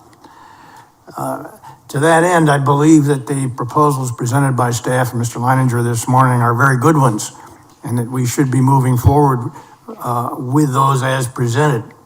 I note that There were a couple of things that research by the staff in terms of what goes on elsewhere were not included. Permit caps, location restrictions. I believe that maybe we should take those up later, but not right now. I want to get something on the books that deals with the primary problems. My own personal concerns relate to a distinction, in my mind at least, between investment and residence. Like a lot of people, I came down here a number of years ago on vacation, came back a few years, decided it would be nice to come back regularly, get a place that I could use several weeks a year, and then would be available for retirement in a number of years. I did that. It's a very common experience. I want to be able to continue that. What I'm not really very happy about is the out-of-state investor, individual, corporate, or otherwise, who doesn't spend any time in the house. It's solely for investment purposes. They may or may not care about the standards of Hilton Head Island at all. One of the other aspects that concerns me is the very high number of rooms or bedrooms and the number of occupants. We have almost all of the rental facilities are for less than 20 occupants. When you get over that number, you're getting a lot of crowding, a lot of cars, and a lot of noise. I am not in favor of having rental units available at 20 or higher. But I do think we should go forward essentially with the proposal that Mr. Leininger presented this morning. Thank you, Steve. Are you going to go through Yeah, every single item? Yeah, Or just- my intention was because I think that this is one of those things that staff has heard us talk about, and folks have heard us talk about. The conditions really haven't changed. The confusion in the community continues to grow. The anxiety from those who want to purchase, et cetera, is heightened. And so I think this is our time. This is when we are going to spend some time going through line item by line item, including those that you mentioned, Steve, that are included in the document that Sean presented to us, and others that may be important to you, may be important to the other council members, and those that we've heard here today. So, yeah, that's my plan. You want to stay around? Yeah. I mean, yeah, I want to probably have a comment on each and every one of them. Okay, But perfect. to begin with, I think it is extremely important, and I know it's a staff-related issue, and maybe anyway, I think it's extremely important to inspect the units before issuing a permit. Inspect them for all the safety and code violations, but you got to inspect their parking. I think it's very important that their application that they file for a permit has the advertisement that they're going to use and post for renting that structure. And if that's formulated prior to, then they know what they're doing when they walk in and fill out their permit. Because that advertisement and that permit application is what you're going to use for that inspection. And you'll always have their advertisement on file. And you're not going to have to go search out and find out what are they telling people on ARB, because you have it in your file and it's part of the application process. You can start down the line. And I like the idea that you started with inspections. It's number 2 on the list that I wanted to address. And I actually think number 1 belongs at the end anyway. So great introduction to inspections. And thank you for your comments. Steve, do you have anything with regard to inspections that you'd like to add? I think inspections are important.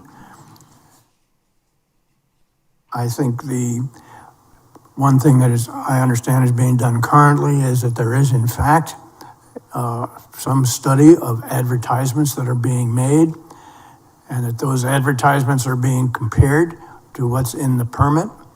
And when the permit says 4 bedrooms and the advertisement says 6 bedrooms, you know you got a problem. So I would be in favor of continuing that particular aspect of searching for what the ads are. Thank you. Yeah, that's my point, that you know right when they apply, and you don't have to search it out later or have someone tell you that something's not right. And I'd like to invite, thank you, Steve. I'd like to invite Councilwoman Tunner. Melinda, would you join us? Thanks.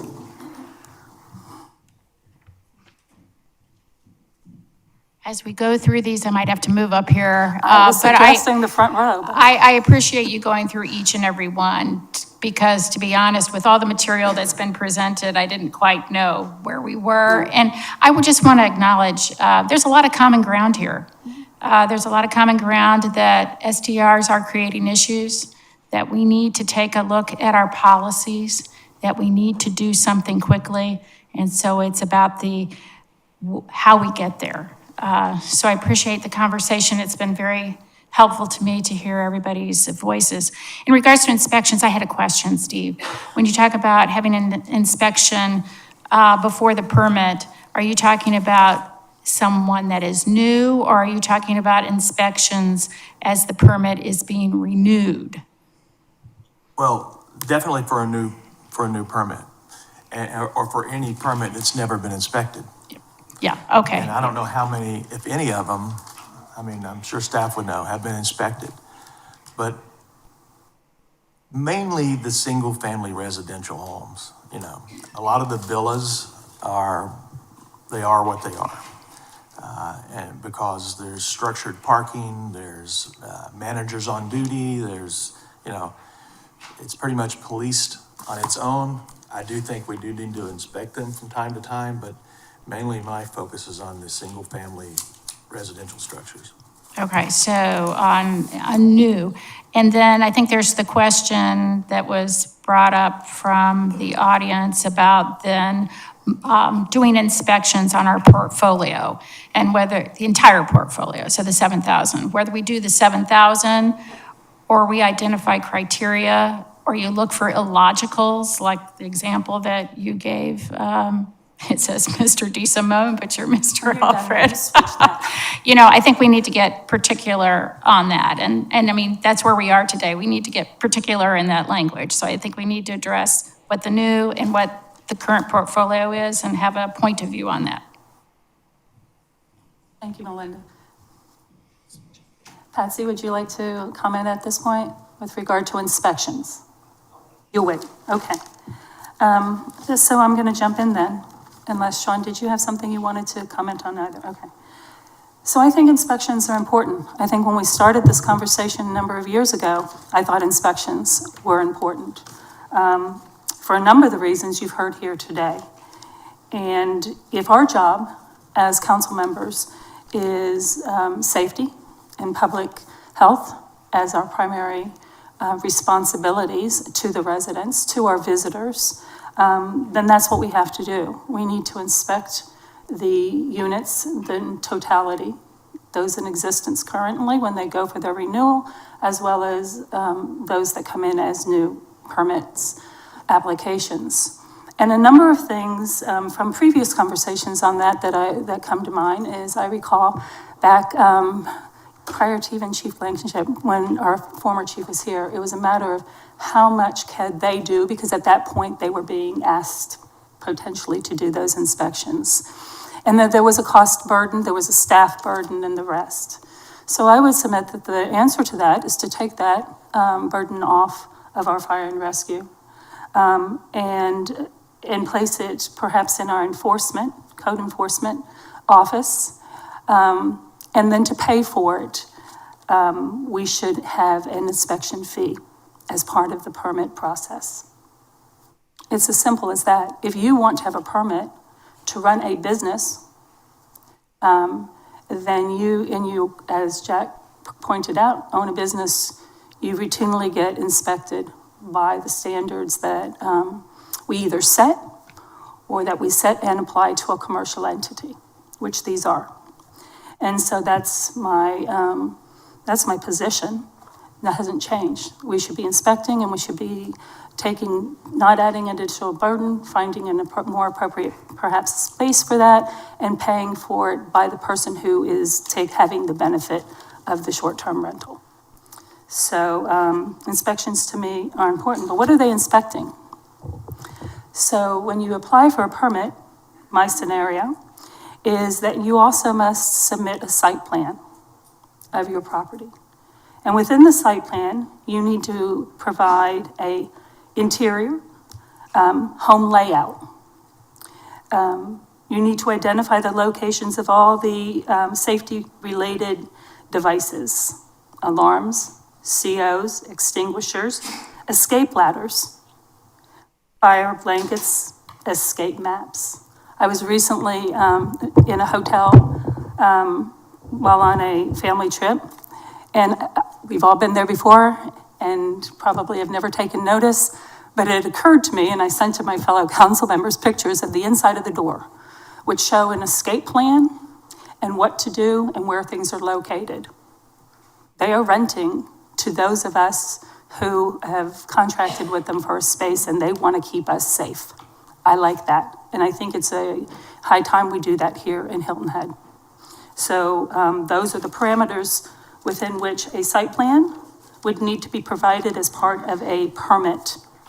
And then that inspection is to confirm that information when you go out, when our inspectors go out. They're also confirming whatever the parking requirements are that we put into place ultimately. Currently, we have that you need to be able to park your vehicles, not the short-term rental visitors must be able to park their vehicles on site of the property, not in the grass, not in the landscaped pine straw area, not on the streets. And that it has to be, and this will be a part of a discussion, but it has to be in a surfaced area, whether it's impervious or pervious. That's pervious and impervious is a conversation that I want to have, but those are the limitations currently.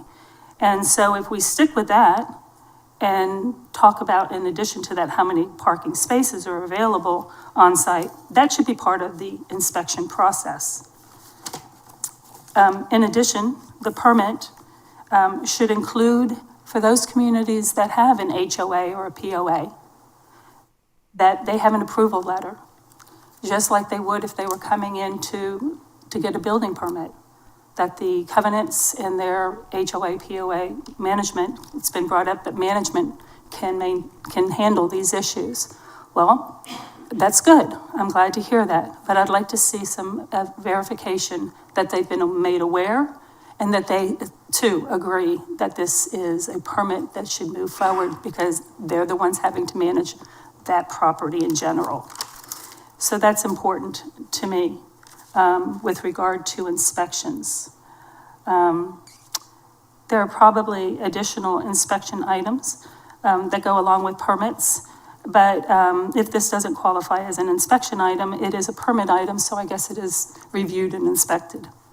We need to talk about the insurance. If we are going to talk about commercial, business versus residential, short-term rentals and what that really means. If we determine that these are commercial entities, as I think we can agree they are, then they ought to be carrying the same type of business insurance liability, et cetera. And quite honestly, I have a note here, and this is a legal question, so I'm just gonna say it and we'll figure it out. But, you know, as I sit here as a council member responsible for the safety and the welfare of the residents and the visitors to this island, I worry that as we have a permitted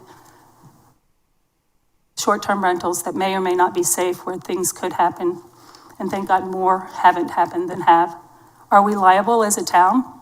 We're all talking about the concerns about lawsuits in the background about what we do with moratorium and these types of things, but I'm concerned about the town's liability should we allow permits and then something happens and we didn't take the necessary, or have the necessary protocols in place. So there's, some of those things are things I want to talk about, I want to hear feedback about, and perhaps you have additional items. And I label that all under inspections, though I may bring up a couple of those comments later. And there was another point that was made up, and this is just as good time as any, because I made the comment about an HOA, POA checking off. I got an email from a condo villa complex on the island. And even with their own rules in place and those that we have had in place, some of the key problems that they're dealing with: vandalism, parking restriction violations, where word for word, renters continue to insist that they were unaware of the limits of our parking lots and or the number system we use per unit. These problems led to our hiring of a security company. So my point being, while we say the HOAs and POAs can manage this, they're having their own difficulties doing that. To just simply look away and say that we don't have a responsibility to assist there, I think might be short-sighted. And I could go on, garbage, pets, miscellaneous infractions, et cetera. But I think my point was made with regard to that, so I'll let it sit for the time being. Patsy, are you prepared about inspections now, or are you still wanting to hold? Okay. Thank you for your attention, y'all.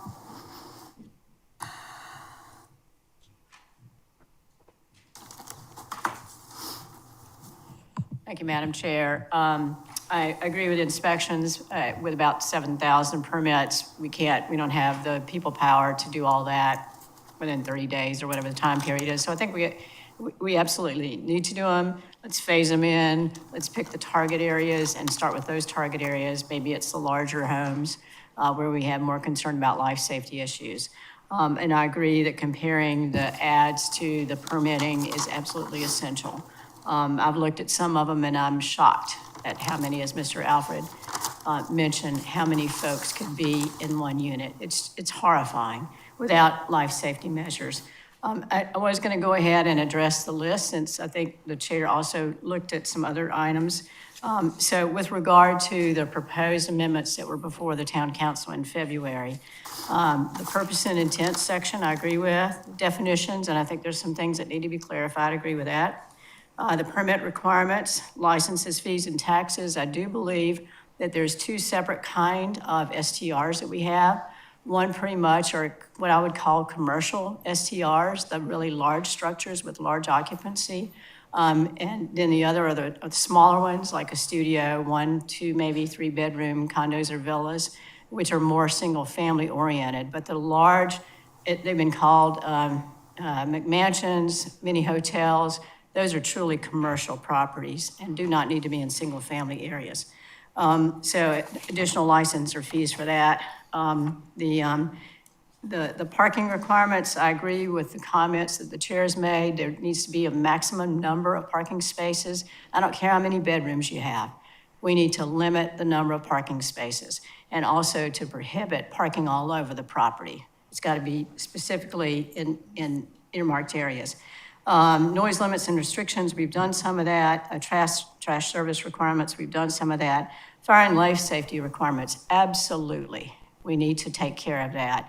I'm horrified at what's being done with bunk rooms on the top level of houses for children. 10 children in a bunk room with a little bitty window to crawl out of the 3rd story. How can we allow that on this island? I can't sleep at night thinking about that. That we've got to stop that. Occupancy limits, absolutely, for that very same reason. The impact on the existing, and I'm glad to hear the folks from Holiday Homes talk about the impact on their neighborhood. We've seen that too many times. We've seen it in Forest Beach. We've seen it in other areas that are not protected by covenants that they might have within their location. We have got to do something about the occupancy limits and its impact on our single-family homes. Location restrictions, that's a little bit tougher one. That requires a study after our district plans are adopted, and also after we look at a rewrite of the ordinance and then create new zoning maps. So we've got to figure out about location restrictions and caps, and I agree with Mr. Alfred that we need to put that off until we can look at the LMO rewrite. So I think I've run down the list. There's some of the occupancy suggestions in the staff report that I think actually need to be reduced. And then let me see, Madam Chair, if there's anything else I've left off the list, but I thought I'll come up once and You're try to hit welcome them all. to return, Thank you. of course. Are there any thoughts on what you've heard, council members? Okay, well, let me address some of what I've heard from Patsy specifically, so we stay on track, and I think if we do this systematically, that's better for us all. In terms of the inspection burden, it was my idea just to take that one step further, maybe I didn't define it well enough, that it wouldn't necessarily all be put on code enforcement in terms of staffing, but there may be I don't want to use the word consultant because that's not the right word.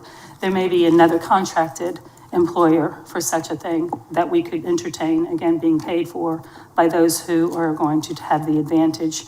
The thing that, Patsy, I'd like to talk to your idea a little bit about was the occupancy and the two kinds of short-term rentals. Fire and safety and occupancy is just as important in the smaller units as they are in the bigger units. The idea that you are placing folks into situations, and that's why I asked for the definition of what a bedroom was, into situations where there are too many people for the space and ultimately, in many cases, unlikely an escape path out in an emergency. That happens across the board. And perhaps even if we go back to that part of the data that was presented to us where the numbers on occupancy, like in a studio, according to this, which is no bedrooms, we have 6 according to this, and this, I agree, whoever made the comment that these may not be fully accurate, I agree with that. But taking it for what it is in front of us, 4 people can be housed in that environment. 7 people can be housed in a 1-bedroom. 7 people in a 1-bedroom. So I wonder if it's the bigger ones only, or if it's the smaller units as well. In a 2-bedroom, 12 people. And I see there's average occupancy as one of the categories. I'm not sure how that was created, those data points were created, but I'm interested in hearing a little bit about that. And then 3 bedrooms, 14, with an average of 8. So Sean, how did we come up with those average occupancy numbers? So first, let me pull up that table. Yeah, I apologize. It's the attachment 3 on the first page.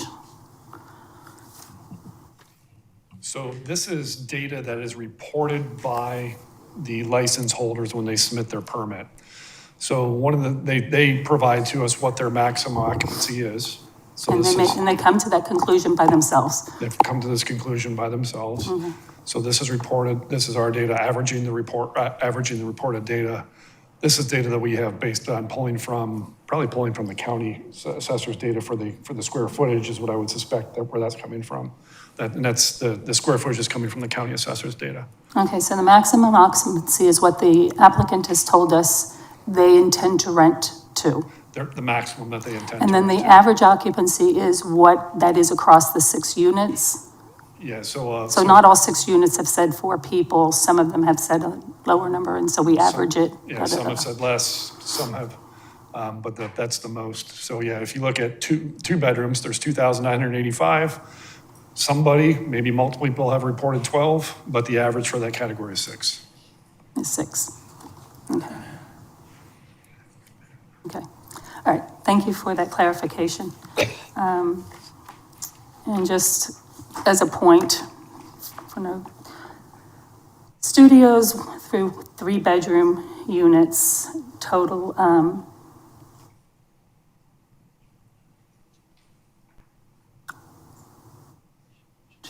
is the majority of our short-term rentals, with only the balance, the 4 through 10 bedroom units being 1,622. So I hear the discussion, Patsy, that you were trying to bring up with regard to two kinds of short-term rentals. I'm just struggling with that as a definition, that is a place to begin to separate them in two different types of short-term rentals. I think a short-term rental is a short-term rental is a short-term rental. Yeah, I don't know how you could draw that line. These occupancies, I really think we should be running 2 and 2, 2 plus 2 for all these. 14 people in a 3-bedroom, 7 in a 1-bedroom. Is your mic on? It is. Okay. We're having trouble hearing you. It is. Perfect. Yeah, I don't know why that would be that way, or why we would think that it's okay for it to be that way, so. So that's the current data, and what Sean has just pulled up was the proposal from February. And you'll see that it started off there's a variety of different math that was done there. So, but, 2 people per bedroom is reasonable. The conversation about the +2 brings me back to the definition of the bedroom, because what I've heard as a reason for adding the 2 is because there's a pull-out sofa somewhere, and that's not a bedroom. So, Sean, you have So if I could, just to clarify how we came to, because when we were originally crafting this language, there was a lot of different math that went into how do we arrive at the occupancy. At one point, we did consider a 2 plus 2 model, a 2 plus 3 model. We looked at a lot of different data. As we went through those public hearings, we heard too low, too high, and so we picked the average. Going back to the 2 plus 2, the 2 wasn't necessarily going back to the +2 wasn't necessarily about a pull-out couch. There are some bedrooms where they have 2 beds, and it was to acknowledge that there may be some additional people or additional areas in a house where people could sleep. And that's also a best practice as we look around the country and see how others that are regulating occupancy, what they're utilizing. The most common thing is a 2 plus 2. Some do have a hard cap on just any short-term rental, regardless of the size. They can only have this many people. Where we ended up, though, was this is the average occupancy. So that table I shared with you, that was a part of attachment 3. This is that same table showing the average maximum occupancy that was reported back in, I think this was January data at this point in time. So certainly there's been a lot of conversation about which direction to go. I would just like to know which direction we want to go, because I have heard from multiple council members that this was perhaps too high. Well, what's reported back is more in line, correct? And you have to ask yourself, what's reported back, is it correct? So I would say, it's, be careful what you ask for kind of thing, because if they're reporting back good numbers, less than what we're allowing, then we should match them. We should come down. And that's why, I think 2 plus 2 is a good. Let me ask just generally, Steve, to your point, Steve Alford, and ladies, how do you feel about 2.2 as a suggestion for staff moving forward as they take away our thoughts and start to prepare something for us to work through?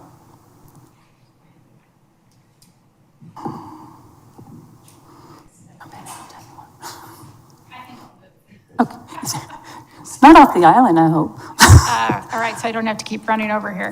I'm comfortable with the 2 plus 2 for the reasons that Sean gave, except for studio. And what do you think about studios? 2. And then I have a process question that we might want to think about. So as we are doing all these policies, there are a number of categories. And so I think about it like when we did ATAX. You have a whole list of something and people may coalesce around, 5 of the 10, but they want to talk about the other 5. How are we going to put this through the process? Is it going to be an all or nothing based off of the 10 things that you've identified? Or will there be a way for us to identify those that we all agree upon and then have further individual discussion about other specific items? So my hope, one of the outcomes would be, and I'm grateful that everyone has shown up today, and that we will be able to provide staff with enough information of a consensus that they have something to work towards. I do not want to continue to have an ongoing discussion, although I welcome it. I think that in order for staff to be able to work towards putting something in front of us, ultimately there have to be 4 votes. I mean, that's the practicality of it, right? And so if we can come to some consensus being around that, then staff has some assurity that they're not going to do all of this work, and then we're just going to turn it on its head and start over again, and then further delays and kicking down the road is the process that we engage in. So in order to bring it back, to get something done, to give clarity to the Associated Realtors Association, to the rental management companies, and to our residents and visitors, I'm hoping today with this conversation is what we're providing for staff and a turnaround. So that's why I'm asking everyone for their input on this. If there's a disagreement, let's have it here. Let's talk about it in a way that we can come to some agreement. Yeah, and I agree. I'm not looking to prolong the process. I'm just laying out something that might come up. Gotcha. I understand. Thank you.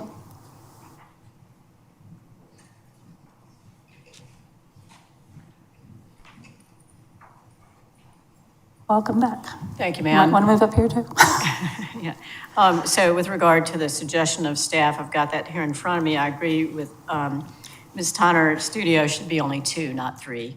I'm okay with 2 + 2 until we get to the high, and so that means that 4 units, it does show, 4 bedrooms, it does show 10, which is 2 + 2, 2 per bedroom + 2. Number 5 bedrooms should be 12 and not 13. 6 bedrooms should be 14 and not 17. 7 bedrooms should be 16 and not 19. 8 bedrooms should be 18 and not 22. And then with regard to 9 and 10, I would also cap them at 18. Thank you for your input. I will say I agree with that. And I'll give you, well, before I jump in. No comment? Yes. I agree studio should be 2. I think the through number 4 is fine. 5 is fine. I might have 16 instead of 17 for 6 bedrooms, and maybe a smaller number than 19. I don't want to go over 19. Okay. So 8, 9, and 10, stuck at 19 or 20. That's it. And let me just describe a little bit and why I agree with the presentation that Patsy made with regard to occupancy. This is more than a theoretical debate. There's some real examples of folks who live within short-term rental communities. The more people you have, regardless of the number of bedrooms there are, the more bicycles are thrown in the yard, the more cars that show up, the more noise and disturbances that generally happen, the more garbage that's created, and the list goes on. And so I feel strongly that the occupancy is part of, if not one of the more significant issues that we're dealing with here. And so while I started at 2 per, I will compromise and work with the 2.2 until you get to the 5 bedrooms, which becomes a little bit unreasonable in my mind. So I hope that we have some consensus around that, and if we can have staff look at those numbers. So disregarding what's here proposed, but going to 2.2, with the suggestions of, from 5 bedrooms on, we are at the numbers that were suggested. Okay. And that, enough said, that's fine. Okay, so back to my little list here. Sean, what was in that? You had a great working document that I thought was a starting point, and then certainly there are additions that others may have that we want to talk about. And I have turned the page so many times, I've lost that You referencing short list. The short list here? That The- short list of. This no. is the 9 items, Are those, best yep, practices. 9 items, those Yep. are them, just in a different format, yeah. Yeah, there's So- a list in the staff report, it's. So parking regulations, I know, Steve, we've heard from you that you're happy with the proposed parking from the February presentation. I would like to hear from everyone else with regard to parking. Well, obviously, when you present your site plan and you get your site inspection for these single-family residential homes that are being rented, that may change with inspection. So if you ask for 4 and you get there and you can't park 4, then you can't park 4, and that's how the permit's issued. This is why I think all of these, especially single-family residentials, need to be inspected. Putting a cap of 6, here nor there for me. I mean, if the driveway holds 6, and you can keep them in the driveway, then that's fine. And that's just my suggestion, and that all comes under inspection. Okay, Stephen, well, you made yourself, that you were okay with the 6 as presented? Right. Okay. Melinda, you have moved.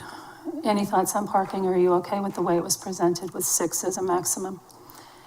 And can I ask a question, Sean, while Melinda's gathering her thoughts? Is that, at one time there was a discussion that it is, because it makes it difficult for code enforcement, is that a limitation at a short-term rental home that not just those who arrive who are staying at the home, but at any time during that rental, that only 6 cars could be there? So no matter who's coming to visit you for the day and whatever the case may be, we've heard all kinds of great anecdotal stories about that. No more than 6 cars, if, as you point out, you can get permitted for 6 cars. You may not be able to. You may only be able to be permitted based on what you've allowed yourself for parking in your construction for 4. This does not include garage parking, right? We included all parking, so wherever the parking was located, it could be counted, is how it was originally crafted. There was some conversation back in February about how do we enforce garage parking versus, because we can't see what's outside. But we enforced everything. So if they showed us 2 spaces were in the garage and 4 were outside, but we showed up and 6 were outside, it's a violation. Okay. So you make an assumption that there's 2 cars in the garage off the bat. You start with whatever the garage capacity is, whatever the permit has said, the site plan has laid out. You move from there. That's correct. And we did not, it was a max parking period. It wasn't max parking just for guests versus visitors. We don't know who's visitors or who's guests, and so just for ease of enforcement from the code enforcement, they're counting cars based on what they showed on their site plan. Okay. I'm sorry, Melinda. about the garage again, how the garage is handled. So the garage, if parking is provided in the garage, that would count towards your maximum of 6. And we would be looking at, so code enforcement, in this case, let's say they had 2 cars in a garage, 4 cars outside on a driveway. Even though the driveway could accommodate more, if there were more cars in the driveway than what they had shown, they would technically be in violation of their permit because they had more than 4 cars outside. That's how it was crafted back in February. Melinda, your turn. I know one of the questions that was asked last time we went through this on the 6th was that it would create an environment that allows more parking, but what you've done is said that with the permit having to align to the site requirements, then it will reflect what is actually doable. And if it's less than 6, then it'll be less than 6. So I'm comfortable. Yeah, so for clarification, because I see some hands going up and this and that, and I might be thinking the same thing. When asking for a permit, they either include or exclude their garage. Correct. Because a lot of owners lock down their garage. It's only in the driveway. Okay, so whatever they put on their permit is what you inspect. That's correct. Answer your hands? Nope. Well, I'm going to What's your invite you question? up. Come on up and ask your question. It's fine. It's part of the conversation.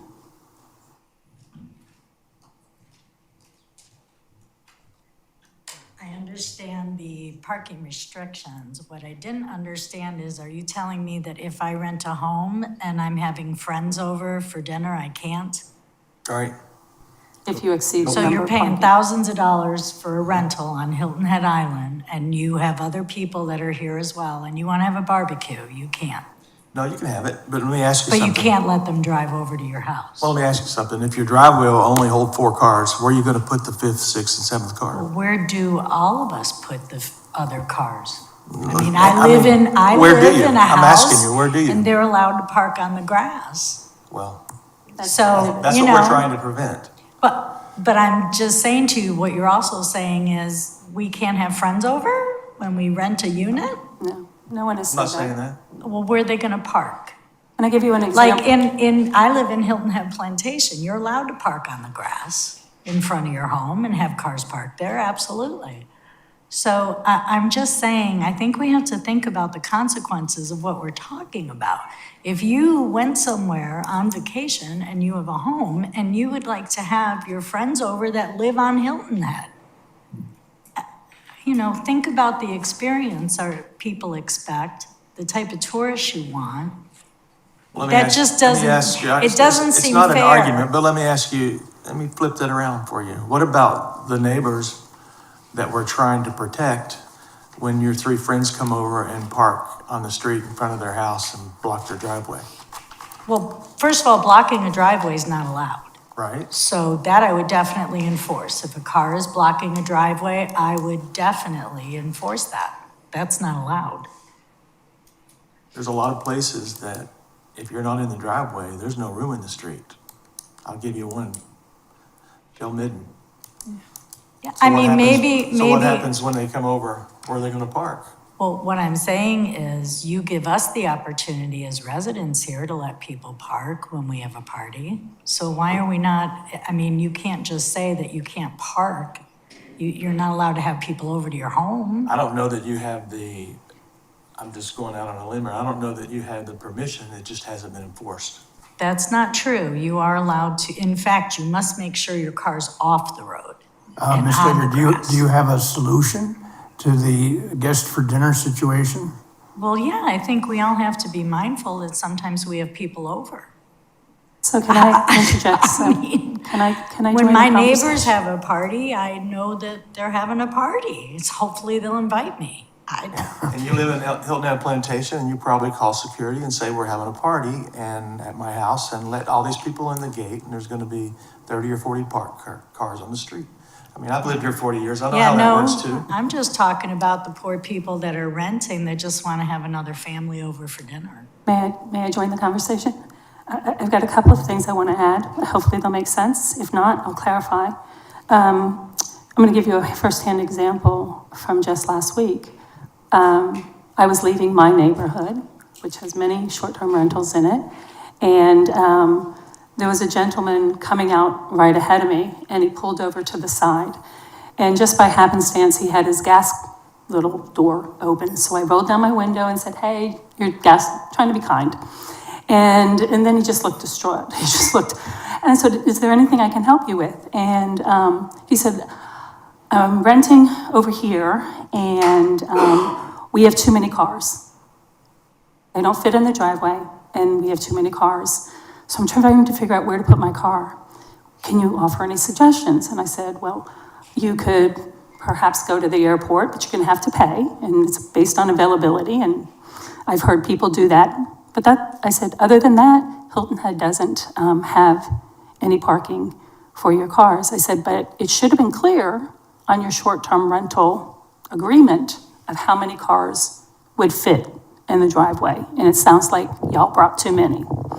So he ended up moving the car and going somewhere else. So that's one real life situation. The permit only allows so many, and it's already in our regulations as to where they can park and how they can park. It doesn't pertain to residents, but it does to short-term rental visitors.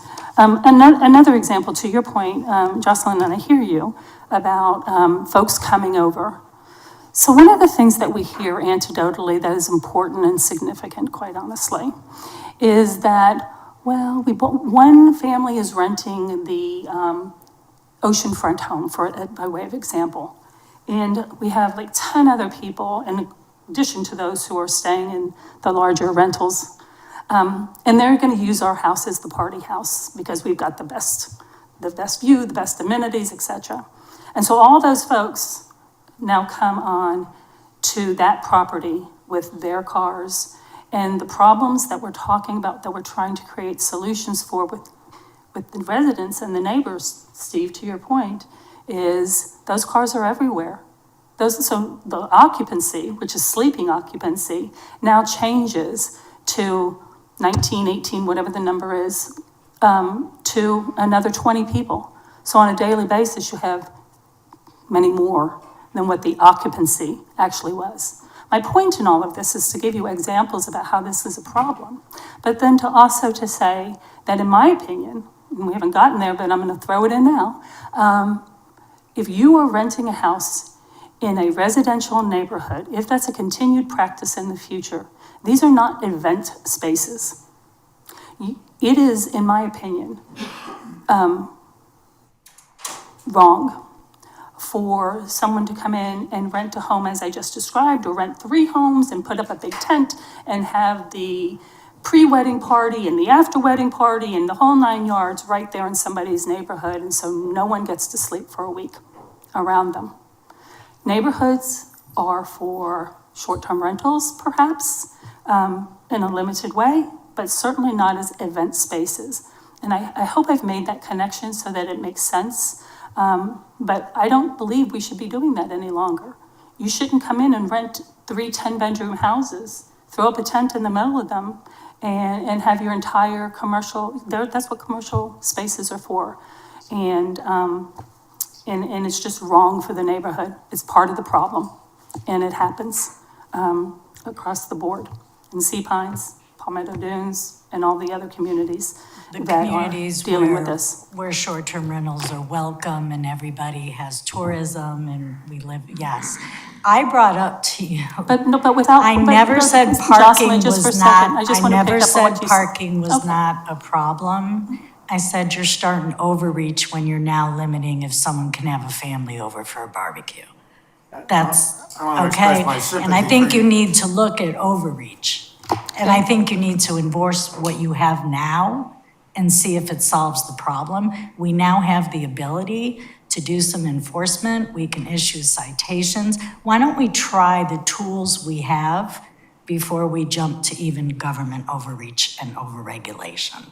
Thank you. I know Steve has something he wants to say, so I'm going to let him, and then I have a final comment. Just briefly, I'm sympathetic with the problem you raised, Ms. Steiger, because I have, for example, in August, I have 18 family members here. We all get together at the same house for dinner. So yes, I can tell them, cut down the number of cars that you're using, ask the neighbors if you can use their driveways. But yes, it's a problem. So in other communities, I just want to address a couple things, because you did break some good points that I want to make sure I respond to, and I appreciate them. For instance, if I go to a friend's house in Palmetto Dunes who's having a party, and Angie, you know this, and I see your hand keeps going up, but you know this too.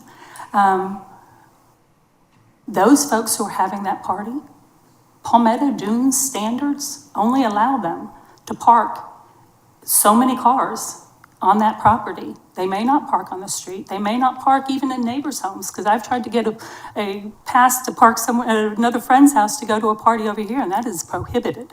So these aren't overreaches that necessarily are unheard of, if in your words, overreaches. These are policies that exist on the island in private communities right now. We're just suggesting that they ought to apply outside of the gates as well. So I understand what you're suggesting. I've been here long enough to remember when living outside the gates was for the people that didn't want the rules and regulations and wanted freedom to be able to do with their property what they wanted. That's what living outside the gates was for. Well, I don't know if it was what it's for, but I agree, because that's why we live outside the gates. But as I said previously, things have changed. It's unfortunate. I wish it wouldn't. I wish we could go back to where everybody just does the right thing and it's a community environment where we care about each other. But our system has changed. The amount of overcapacity, in my humble opinion, has changed, and the detrimental impacts to the neighborhood's quality of life for the residents, and even those who are visitors to my community, has changed. And therefore, we are where we are. If you have an answer to how to change society, I am all ears, and I'll work towards that goal too. But right now, we have to solve some problems. I hear your personal opinion about change on the island. Not everybody feels the same way as you. I think we do have problems, and I absolutely do think we should address them. But as I said, use a scalpel, not an axe. Look at that area where the problem is. Look at the tools in your toolbox and fix the problem where it is. That's what we're trying to do. Don't look at the island as a whole. Don't look at all short-term rentals all over the island.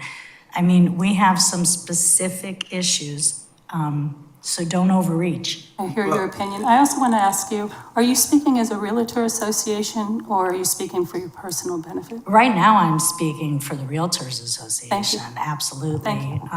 Not my personal benefit. Thank you. Did you want to add? Yeah, I mean, the something, good old Steve? days were awesome. When I moved here, we only had maybe 700 to 1,000 short-term rentals. We built fires on the beach and hung out and roasted marshmallows.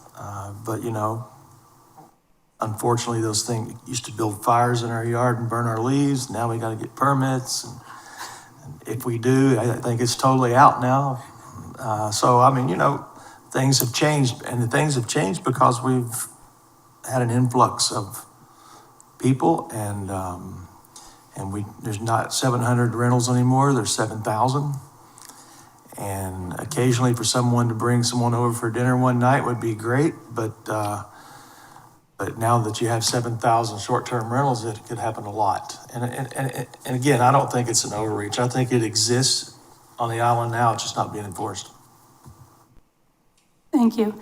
So before we open up back to public comment, I want to get through some more of these, and then I think we'll have another round of public comment if you don't mind that, giving us that. It was almost 2.5 hours that we're into this meeting, and I want to make sure that this is a productive meeting. And when we walk out of here, staff is confident, our town manager is confident, and that we have a place to move forward to. Steve, did you have something you wanted to add to that? I thought you were just. Fantastic. All right, so I want to go back to parking regulations. Sean, are you clear on what it is that we just agreed to? And Melinda, to your point about process, I do want to add this, right? So this is a conversation that we're having. We're giving to staff what it is that we want them to, through the town manager's approval and process, work on.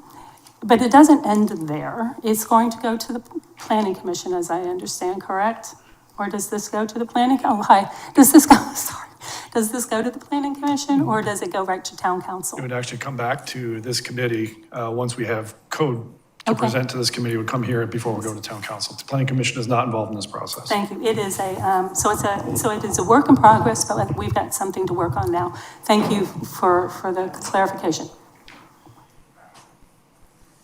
In the process, in the regulations that we're talking about right now, planning commission would not be involved. However, if we start to think about, there was reference earlier about the LMO and bringing some of the short-term rentals into the LMO, then that absolutely would be required by state law to involve the planning Okay, commission. so that's the clarification. Thank you. So hopefully that helps Melinda with you, with a better understanding. So what did you get from our parking discussion? So I didn't hear any specific changes to the parking requirement. We did note the concern about guest parking. It's noted, but I did not hear any specific changes. So we'll proceed with what we have. Perfect. Thank you. Melinda, did you want to jump in? Okay. And Patsy, did you have anything? Okay, so we're all good. So moving on to the next item that's listed here is noise limits and restrictions. And I think I'm just going to point it out here because I thought it was relevant before, and so it's going to be random now, but I'm going to say it anyway. With regard to moratorium, which is a discussion for tomorrow, I just want to highlight that there is a petition for a moratorium that is out there.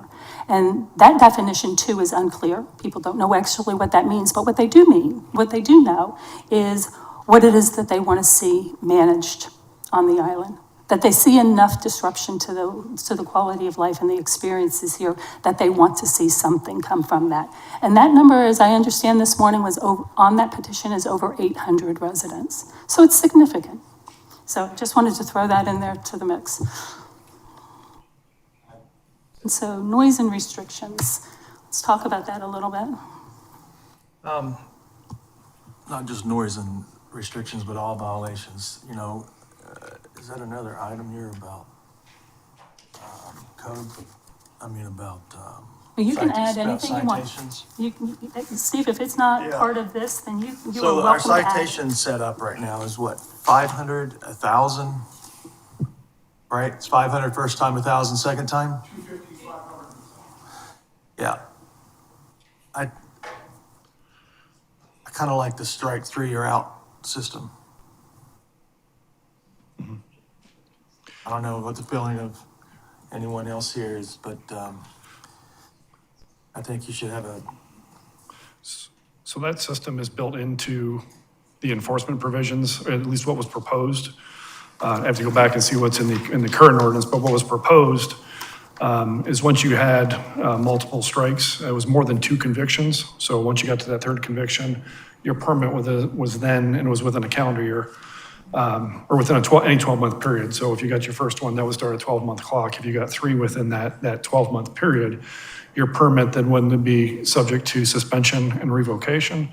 The suspension would be administered at the staff level. The revocation would come to town council for consideration.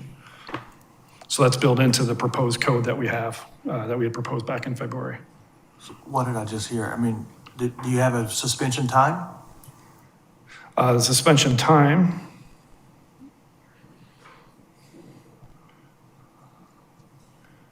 Do you lose your right to have a permit for 12 months? Do you lose your right to have a permit for next season? you don't, and there is I'll have to spend some time going through the code, but as far as, I believe we specified a time frame, the suspension.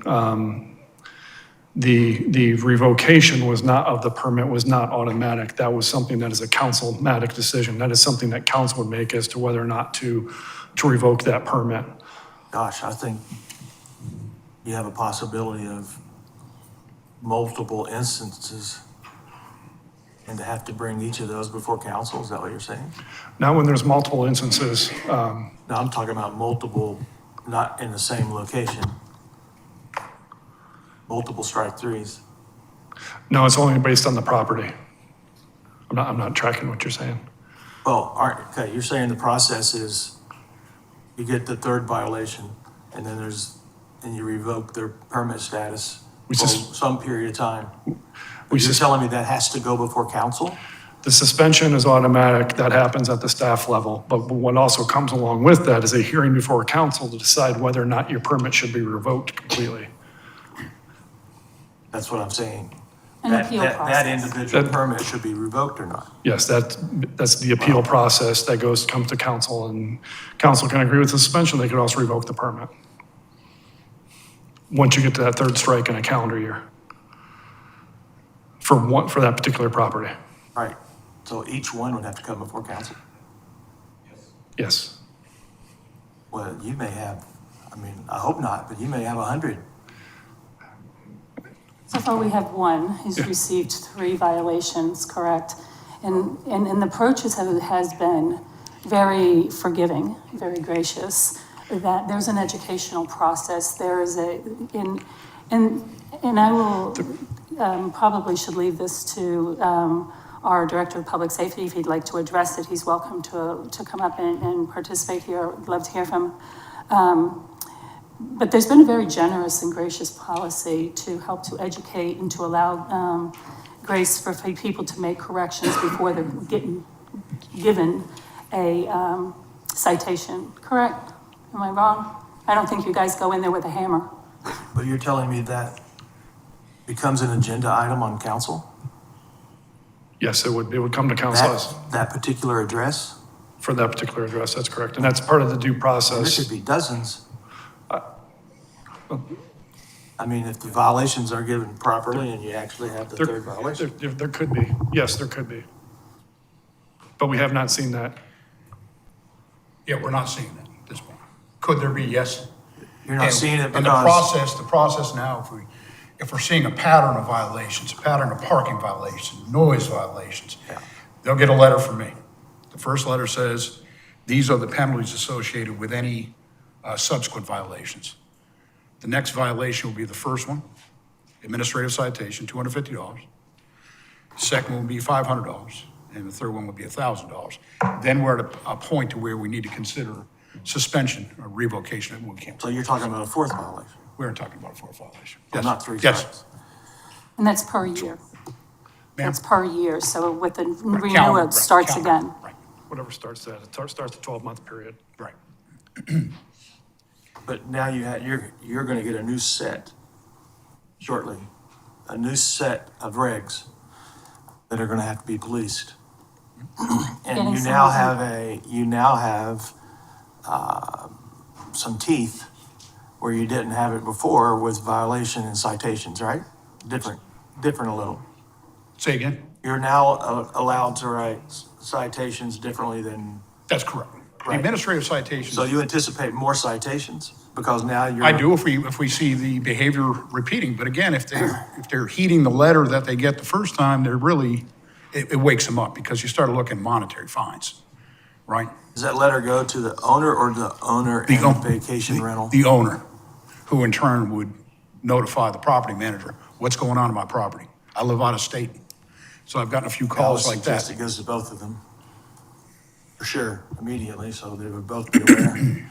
I think some of the language that's written in the earlier document from February needs to be, there were a couple of things that were in there that were confusing with regard to what you're talking about, owner versus agent. And so I think refining, another look at that would be, I mean, the I think, agent is a beneficial CC, to but everyone. they need to be aware. Without an obligation, but they need to be aware. So can I jump in, or Steve, would you like to join? No, go ahead, let me. I just want to make a brief comment when we talk about noise limitations and so forth as being one of the most popular complaints. Right now, we do not have an adequate mechanism for the town to be aware of those because many of them go locally to the deputy security people in the gated communities, Sea Pines, Palmetto Dunes, and so forth, are not reported to the town. And at some point, we need to work further on how to get a better reporting system. Did I miss anything important? No, Or did Curtis have anything you wanted to? The town attorney made an important point to me as he came up. So we have, as Mr. Bromage laid out, there's a verbal written, and then there's administrative citation process. There's also then the municipal code. That's where the convictions come in. So it's those two convictions on the municipal code level. That's what triggers the suspension. The administrative citations will carry us so far, and then we need to start issuing citations of the municipal code. Those carry stricter penalties, and that's what triggers then a suspension or revocation, not necessarily just a written violation or administrative citation. Okay. Bob, did you have something you I wanted to can add? read what's in code right now, so it's very clear. Thank you. You got it. More than 3 administrative citations arising from any activities at or connected with STR property occurring within any 12-month period. Then the town may give written notice to the owner that the STR permit is suspended for a period of up to 1 year, and may be revoked pending a single hearing before town council for the purpose of determining whether the suspension should be upheld or whether the STR permit should be revoked. So that's what we currently have in That's place. what we currently have right now. And, And it's more than 3, so it'd be the 4th. it's the fourth. Patsy's talking. Melinda, would you want to chime in on this one? My only point of moving up here was to there is source material that's included in the package that might help people to understand what we're talking about and what the recommended changes are. And they're, included in the package. Correct. Do you have any thoughts on noise limits and restrictions? No, I'm comfortable with the process as laid out, that at a defined point, there would be an opportunity then to revoke the permit for a period of 1 year. But it's all laid out. I'm sorry, Melinda, thank you. I was listening. Patsy, did you want to chime in? And Melinda, were you done? I'm sorry. I feel like you just rushed y'all, and I did not mean to do that. Melinda, were you complete? Okay. Apologies, I had to escape for a moment. We just did new ordinance revisions within the last few months, and so I'm satisfied with where they are. I don't think we need to do anything else at this point. Okay. Thank you. All right. So everyone has spoken. Okay, good.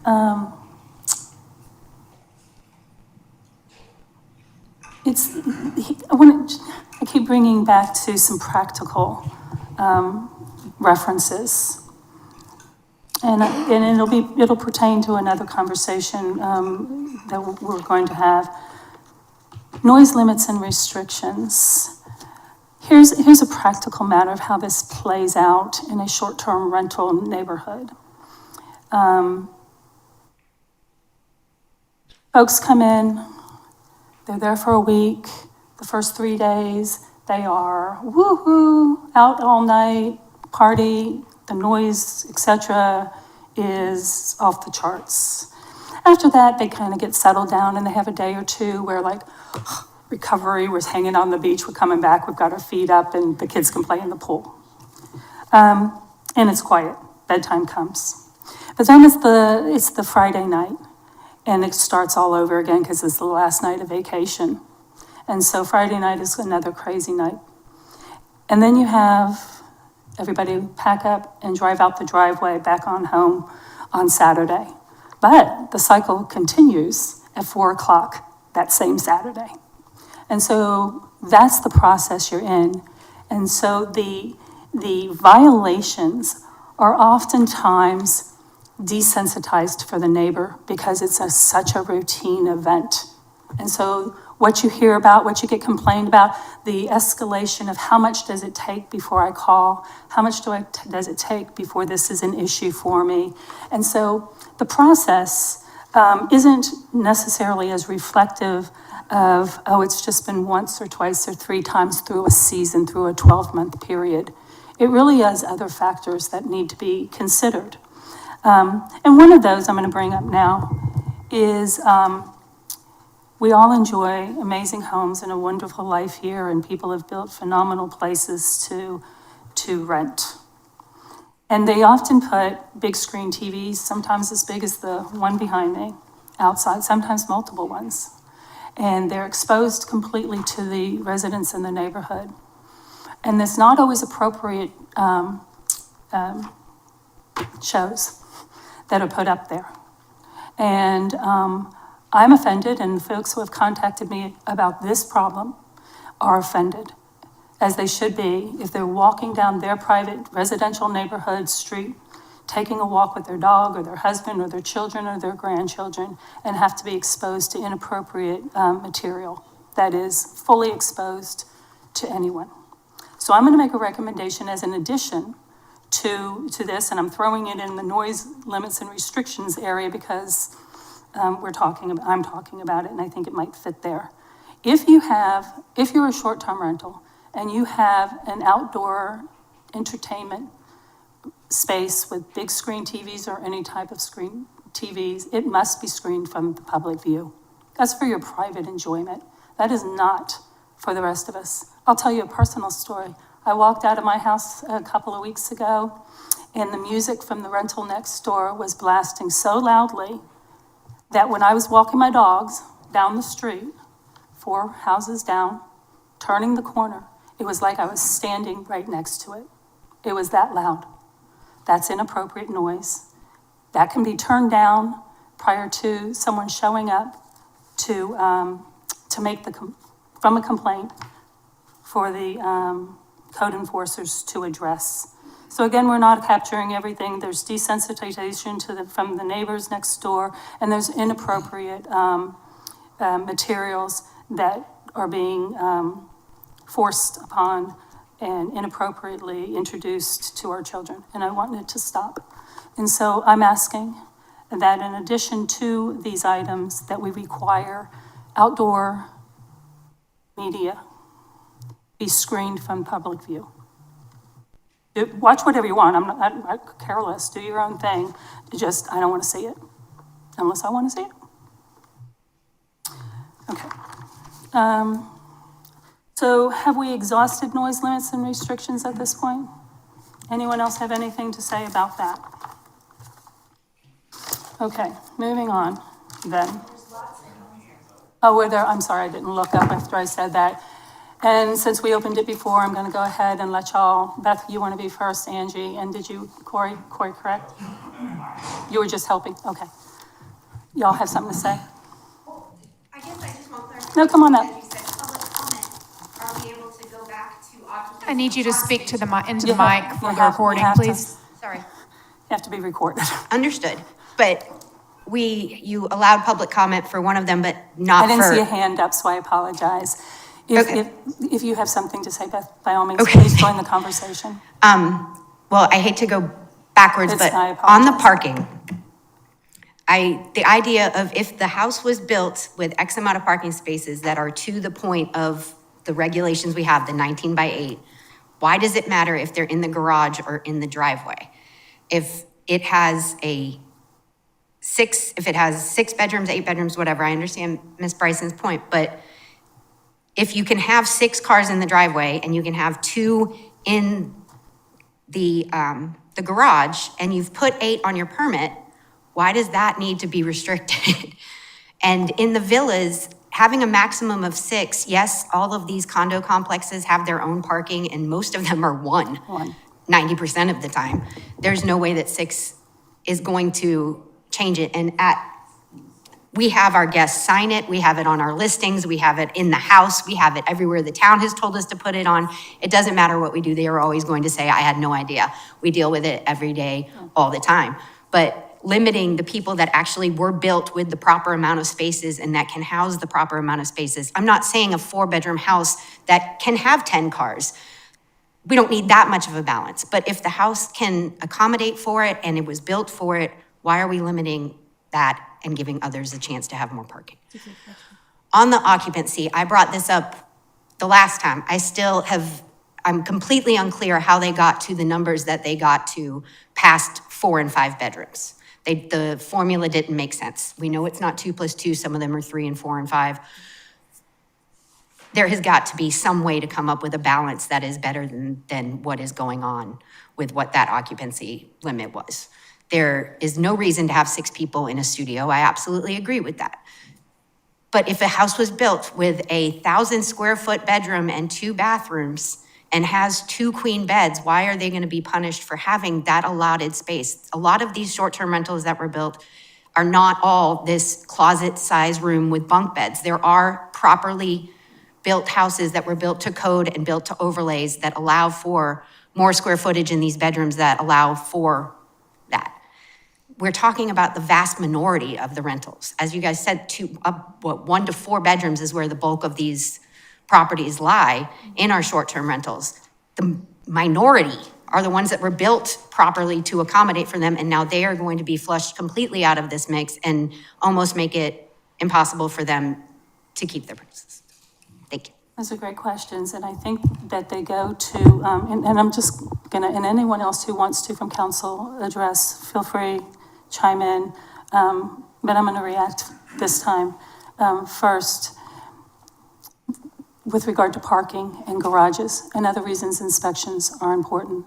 Oftentimes people might say, I don't know, oftentimes people might say, I can park 2 cars in my garage, or I can park 6 cars in my garage, whatever the case may be, and they're out of sight, out of mind, they're not impacting anyone.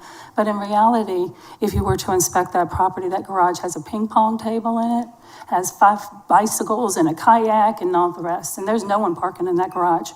And so the assumption has to be different, because that's a reality. You can tell me you can put two there, but I'm not buying it 90% of the time. And I have become a bit jaded, I will say, because I've listened to more people create more stories than I'm willing to talk about here now.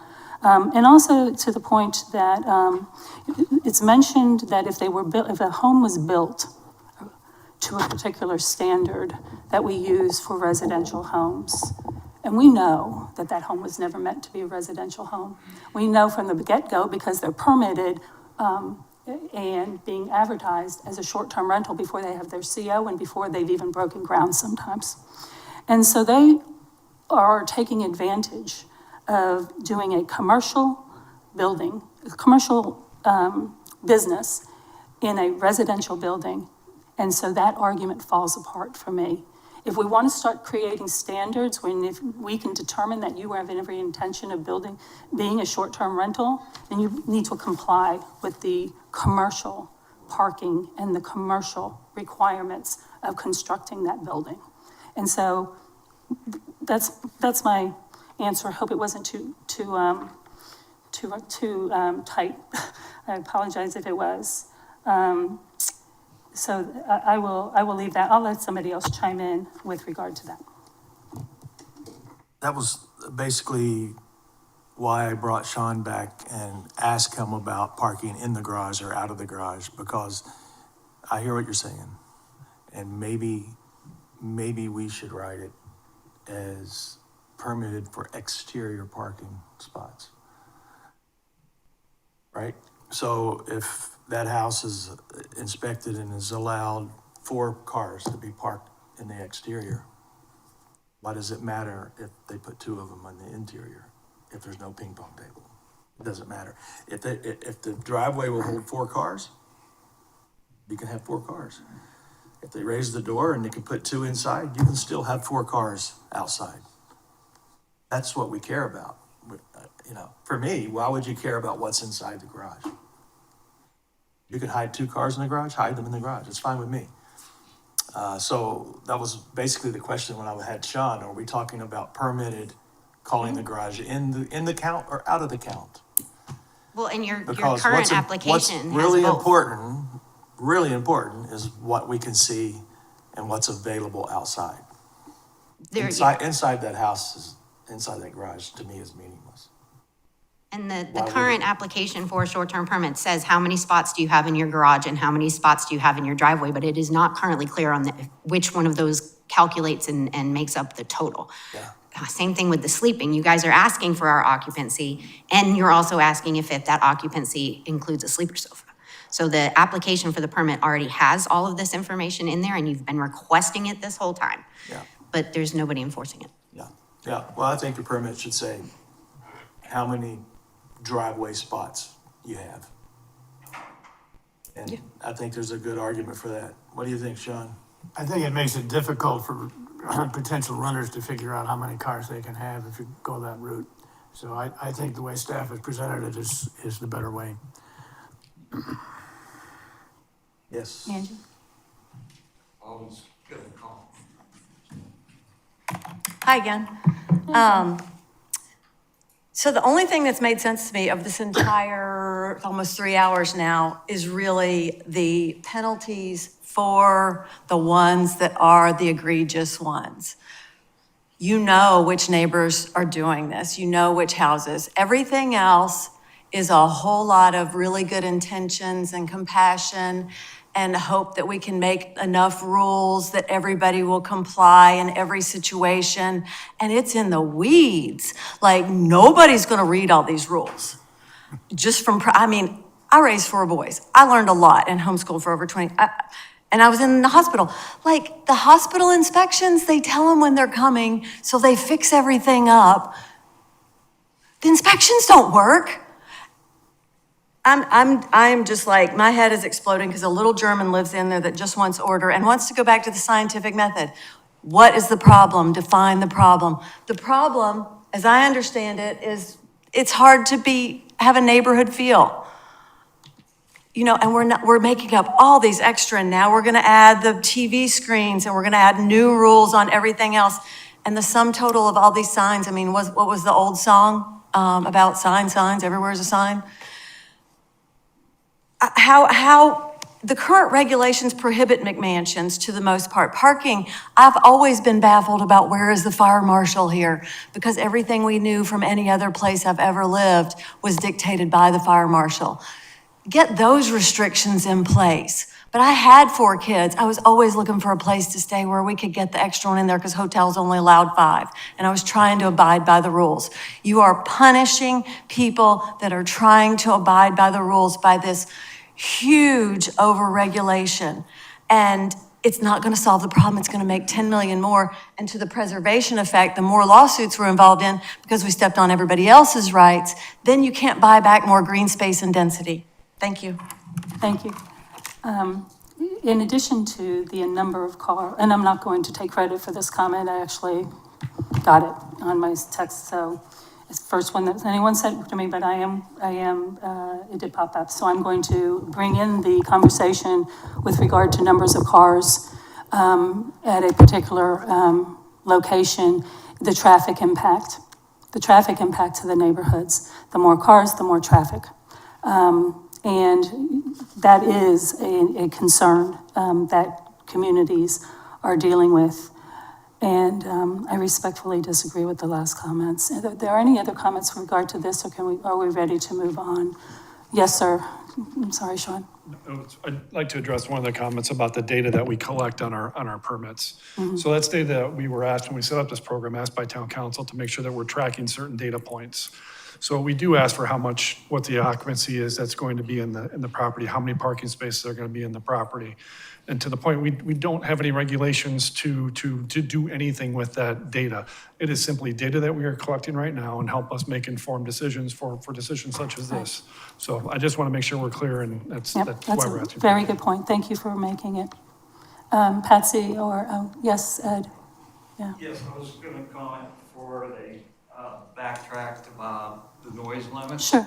And what I have seen firsthand in our neighborhood from short-term rental homes is pretty much the scenario you described about arrival, cocktail hours till 2 and 3 a.m. in the nights at the swimming pool where the noise echoes throughout the entire neighborhood.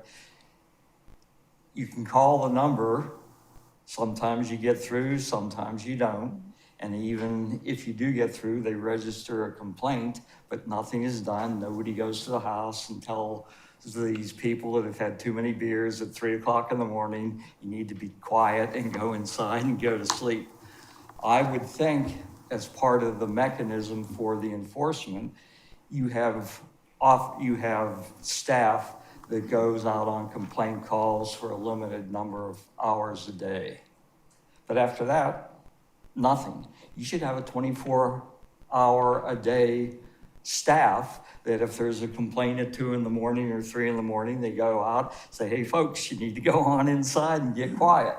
And that could, again, be paid by fees for the licenses to have a short-term rental. Thank you. And just so that everyone is aware, after 10 o'clock, the best call to make, if it is a disturbance like that, is to the Beaufort County Sheriff's Department and make the report there. And I don't know if we get those numbers fed back to us or not for those calls, but our staff should, if it goes through GovOS, and I do believe they do 100%, go out the next day and in some manner review the situation and determine what next steps should be taken. Melinda or Patsy, did I already ask y'all how you feel about noise and restrictions? Anything to add, anything to comment on here? And if I did, I apologize. I have lost track. We're going through a lot. My only comment was regarding the TVs. I didn't know if that is something that should be looked at during the LMO rewrite versus this. Just a thought. Always. Yeah. Well, yeah, yeah. Maybe both places, to your point. Yeah. Good. Steve, anything? Okay. Trash services requirements. Any comments, thoughts, council members, committee members with regard to trash service requirements? Well, I know that I have the option of once a week or twice a week at my house. And I think if you're gonna rent your house to people, we need to make sure they have at least twice a week service. And I know there's some concierge trash services out there that, that Beth may be able to help us with. When they have an issue and they call you, Beth, you guys take care of it in some form or fashion with the concierge service or what? If you mean by concierge service within my own personal office, yes. Yes, however, yeah. But yes, any trash complaints that come in, and to your point of 1, 2, or 3 time, the recommendation for our short-term rentals is 3 times during the high point of season, but 2 at the very least. Great. May I ask you, is there a problem that arises from the fact that on Saturday afternoon, there's an awful lot of trash and maybe not a pickup? That pickup is done within my office because my guests do not deserve to see that upon their first impressions of Hilton Head. I will say that this season has been drastically improved over last season. Last summer, there was a company that was not coming at all, and the trash was just ridden all over the streets. It's been far less of an issue this year. We've had much more reliable pickups, but in the event that a company doesn't get back or a truck breaks down or something along the way, there are companies out there that will come and take care of it.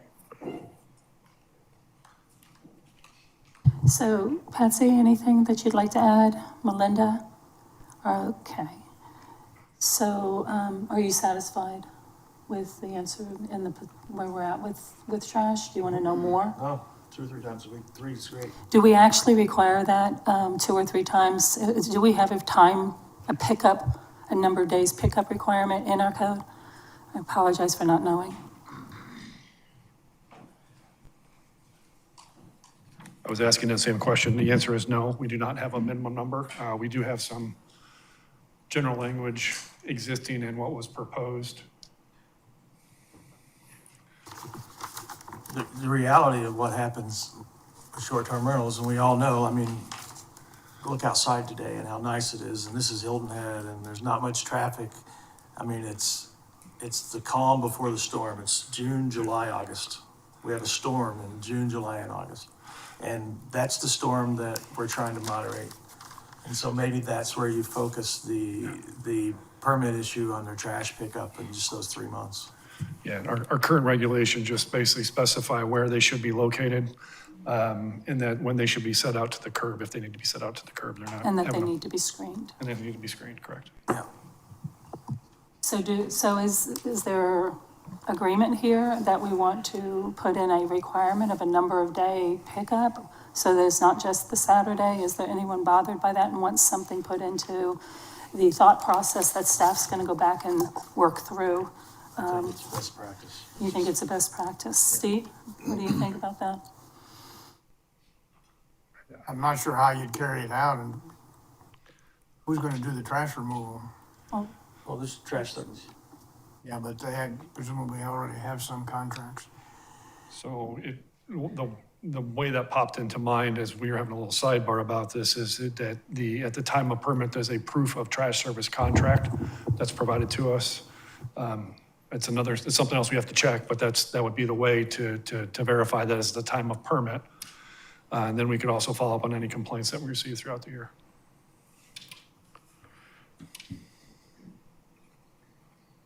Ladies, that's it. Melinda, any input? Do you want something else written into the regulation that during the time of permit, trash verification is that it's 1 day, 2 days, whatever the recommendation is, or? Yeah, are you okay with the status quo, Steve, or? I know you want to see it. Beth, again, you're getting 3 times a week. Who is this? Is this a commercial service? I mean, our homeowners have the ability to hire any they want. We've had a lot of success with Savage Sanitation, and they do offer the 3 times a week. I believe Coastal did as well. But that traditionally, like I said, is only really necessary June, July, and August. Right. So there is a commercial entity that does 3 times? Absolutely. Yes, okay. And you would like to see something formally? I think it's so important. Well, we certainly have examples, and Bob can attest to this, where we do get complaints about garbage, which is overflowing onto the ground and waiting for pickup, and all of the other things that go along with that besides rodents, pests, and bugs, all the rest. So we've got 5 of us here. Anyone want to see a specific number of picked up days written into the checklist on the permit? I'll go along with the idea. I think that, it's certainly C1 is not necessary, especially in the larger homes and the larger occupancy. It causes the trash problem. So, okay. So you have that information, we can refine it, but it doesn't seem as though we have a strong consensus on that piece of it. And I also want to point out, while we're chatting about this, Beth does a remarkable job. Other people who run short-term rentals management on the island do remarkable jobs. They address issues, they take care of their visitors and their homeowners, and they try to be good neighbors. But not everyone uses a short-term rental agency first. So there's that. And those who don't are more likely those who want, I'm not going to make a judgment. I'll just say that. And then I will also say to that point, I'm just going to leave it at that. I don't need to make an additional point. I made my point. Fire and safety. Fire and life safety requirements. It's number 6 on this little list here. And I think there should be some discussion about this because I've heard it amongst ourselves for quite a while now. So, Sean reviewed with us the historical nature of what was brought forth before. Hopefully you recall it at this point. And anybody on the committee want to chime in at this point with regard to fire and life safety requirements? Okay. Anyone, other council members, Patsy, Melinda, would you like to chime in at this point?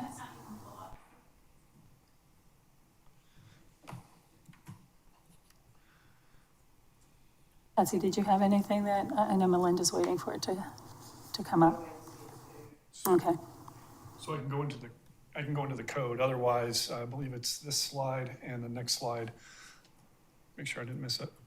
So for fire safety, what was presented back in February was to require short-term rentals that are larger than 3,600 square feet. And again, that's that number that the fire department uses, I mentioned earlier, that they must have a monitored automatic smoke detection system. So think of any of the security companies that they're monitoring your alarms. They're also monitoring your smoke detection system.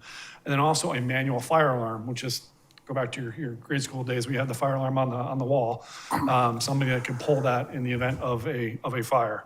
So that was requirement number 1. The other requirement then was for any exterior gas grill must be equipped with an automatic shut-off timer. And the proposal there was not to exceed 60 minutes. So if you're grilling outside, you walk away from the grill, you're done.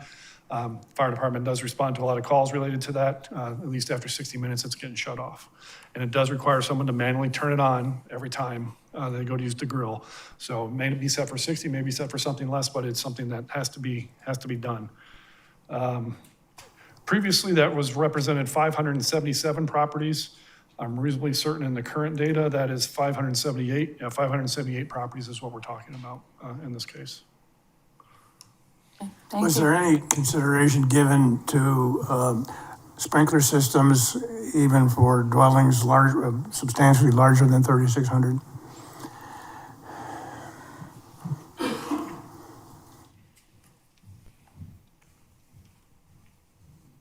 Good afternoon.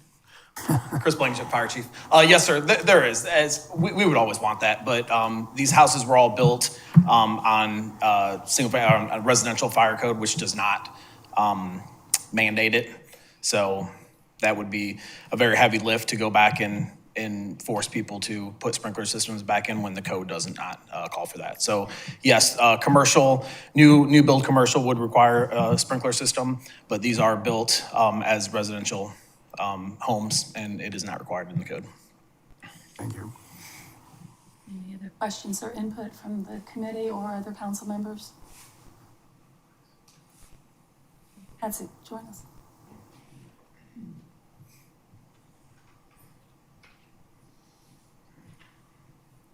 Thank you, Madam Chair. I remember this discussion during our February town council meeting, and I think I recall the fire chief saying he'd like to have this monitored automatic smoke detection system for everyone. But there's some practical realities there, and that's what I was relying upon the fire chief's recommendation. My comment, though, today is that the 3,600, I understand that's with regard to the amount of equipment and personnel responding to a fire. That's the amount there. But I've seen through looking at solicitations on VRBO, if you will, homes of about 3,300 square feet that have occupancy over 20 people, including on the third level, I've mentioned this before, children's bunk rooms with space for 10 children in the third level, which is basically the attic, a finished attic with a small window for escaping. And so I think that in those cases, or cases where there's not a proper exit on whatever level it is, for whatever square feet it is, that there needs to be a fire exit plan. And that needs to be part of the application process. There needs to be a clear plan, and it should be posted in the unit. I agree with Chair Becker mentioning about the hotel. There's clear escape plans. So I think we need to have something like that to protect visitors because, and I think even the fire chief mentioned this, and I apologize if I'm misquoting you, Chief, is that when you are staying someplace that you're not familiar with, you need to know how to get out in the event of an emergency. And so that would help that. The type of alarm system, I wish we could, have the best thing possible, but we can't.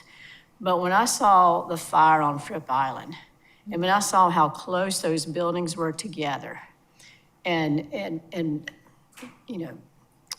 I was sad to see there was any loss of life in that fire. But I shudder to think of how close a lot of our really tall STRs are and the proximity to the next one.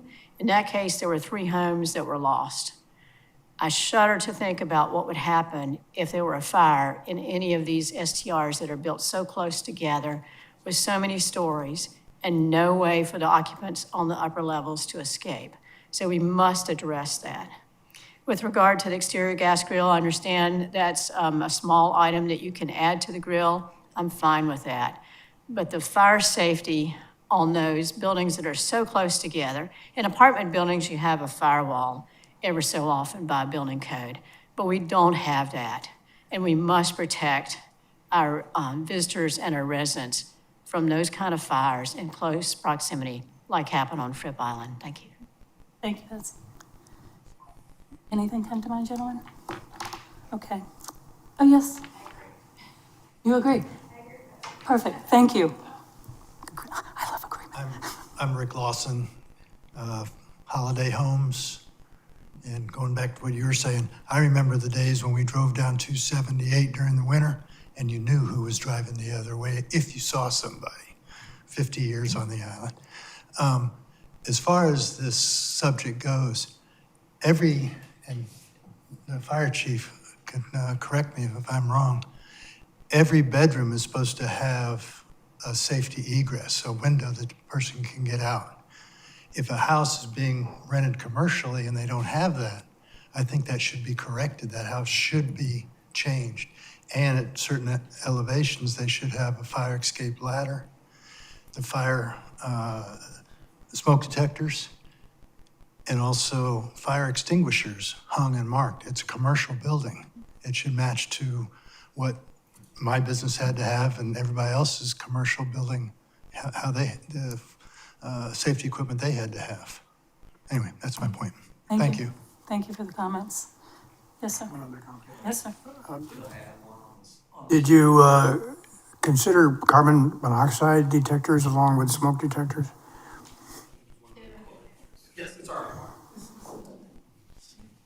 Yes, in the ordinance now, it is required, it has to be a dual smoke and carbon monoxide, as well as there are requirements for smoke detectors in all short-term rentals, as well as fire extinguishers already. This is just the difference is this is it's an automatic system where it would automatically go to the alarm company instead of just notifying the residents inside.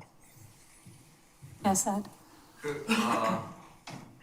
Just a comment on the same thing is one, why could you not for short-term rentals require automated notification systems on all units? It's not a difficult task. Anybody that has a typical burglar fire alarm system, they already communicate. So it wouldn't be that big a deal to retrofit houses that don't have them with the automated system, which is critical, especially when you have 15 and 20 people that are consuming lots of alcohol, creating a potential for a disaster. And the other thing I would add is maybe you should also include propane detectors, because if somebody has the stove turned on and the pilot doesn't work and it's filling the house with propane, I don't know if anybody's ever seen a propane explosion, but they're not a pretty thing. We had one house where an owner had a fireplace, they were partying, they left the gas on, didn't ignite the fireplace, it filled the crawl space of the house and blew the house a foot off the floor. So those are real situations that happen, and I'm sure Chief has seen plenty of them, and I know we're relying on the, sorry, I'm just jumped right in. Anyone else wanted to say anything?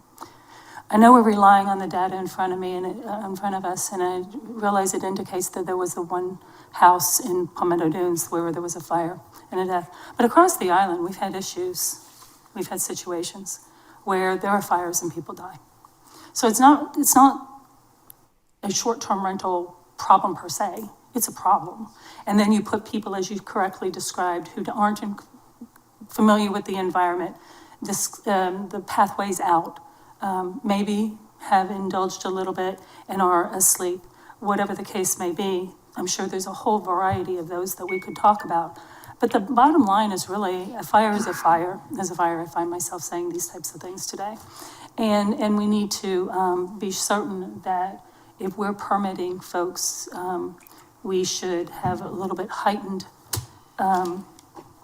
caution, being someone who had a fire at their house very early in the morning and was woken up by the grace of God by our fire alarm, which was screaming fire, fire, fire. And we have an elevated home. And if I didn't hear it when I did, because as I went down the stairs to figure out what in the world was going on, because I couldn't imagine, and saw flames coming up the back of the house, we were fortunate enough at the point that the house hadn't completely filled with smoke, and that we were able to get ourselves and our 4 dogs out of the house safely. If it had been much longer, we would have been presented with the idea that we would be jumping 3 floors down into a travertine deck. And then throwing our dogs overboard as well. It's real. So I would be saying this whether I was sitting, and I have said it, as you all know, anyone who listens to me, whether I was sitting here talking about short-term rentals or if I was talking about anyone who needs to put safety into their home for things that you don't think will ever happen to you. It can. And we still, after 2 investigations, have no idea why. So be that as it may.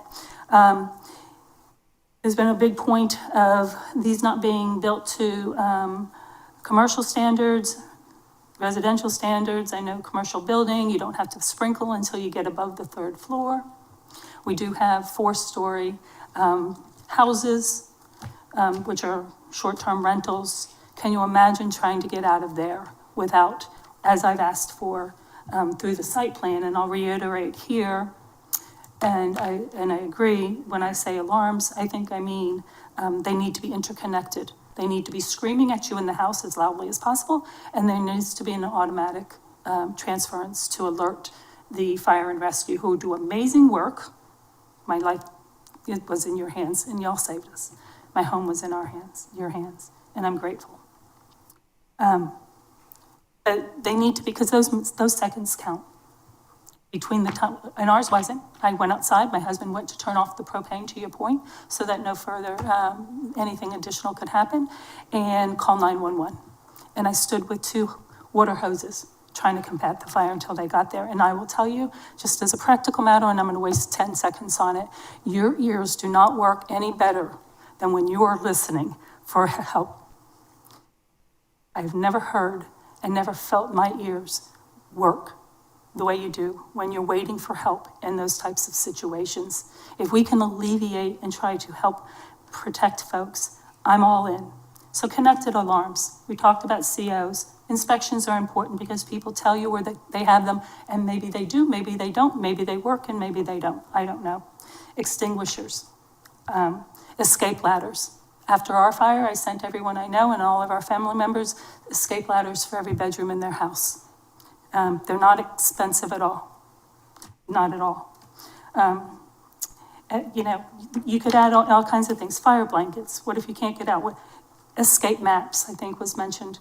That information being present and available in an emergency situation. You may, like I never did, look in a hotel room and realize that was even there until I was focused on it most recently.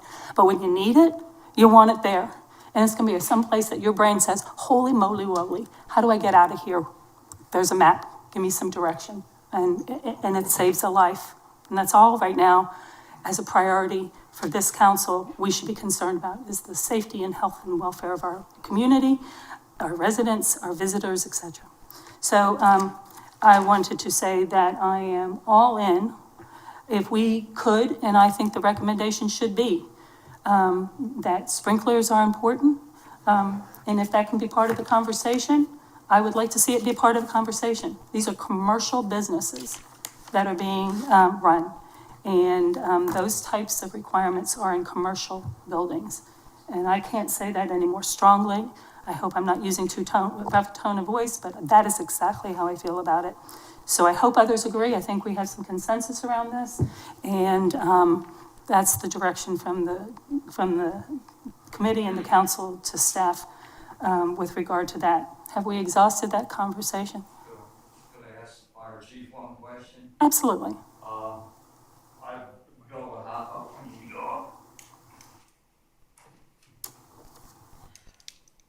I built a house on Kiowa Island where we were required to install a fire protection system, and a lot of the other houses, the larger homes on Kiowa, were required as well to have fire suppression systems installed. Why could not the town incorporate that into future construction projects as a requirement? Not saying that already existing structures would have to retrofit, but it would make sense to require it for new construction, especially if they're going to be used as short-term rental units with high occupancies. I think that's as one other suggestion was made, that may be a conversation for now, but more pertinent to our land management ordinance rewrite that we're all engaged in. Occupancy limits, I think we've discussed there. Is there any further discussion about occupancy limits? Any additional thoughts that popped up? Are we okay with where we settled? And Sean, you have direction on that. Location restrictions, and I added time. So that's the next category. Location, restrictions, and I'm adding time to the conversation. Yeah, next one. So who would like to start this conversation off? We have the presentation that was made to us earlier, which really doesn't have a lot of information in it because it really hasn't been a conversation that we've delved into in the past much. So with that, I'm gonna open it up to you two guys here on the committee and give me your thoughts. Give us your thoughts on. I think location restrictions is probably more of a tomorrow conversation in the workshop because it could get long, very, very long. But someone spoke a moment ago and said something about why are we not protecting small communities? I think there are communities on this island that should be protected. They're either none or very little short-term rentals there right now. So we should look at, or at least have a conversation about restricting short-term rentals in those areas. There's none now, so no harm done, or there's very few, so maybe freeze them. You know, I've got a handful in my head that we'll list, but we'll probably talk about them tomorrow, but I think it's a good idea. Okay. Steve? I think that consideration of location and permit caps should be taken up at some point, but not in connection with the current. I think we want to get some steps on the books right now that we can deal with. Both of those subject matters are more complex than what we have already been dealing with, would take a good deal more time to work out. I don't want to hold up getting something on the books right now, and perhaps take those up at a later point. Okay. Okay, you want to ask I was going to ask the rest of our council members first, and then let Patsy, yes.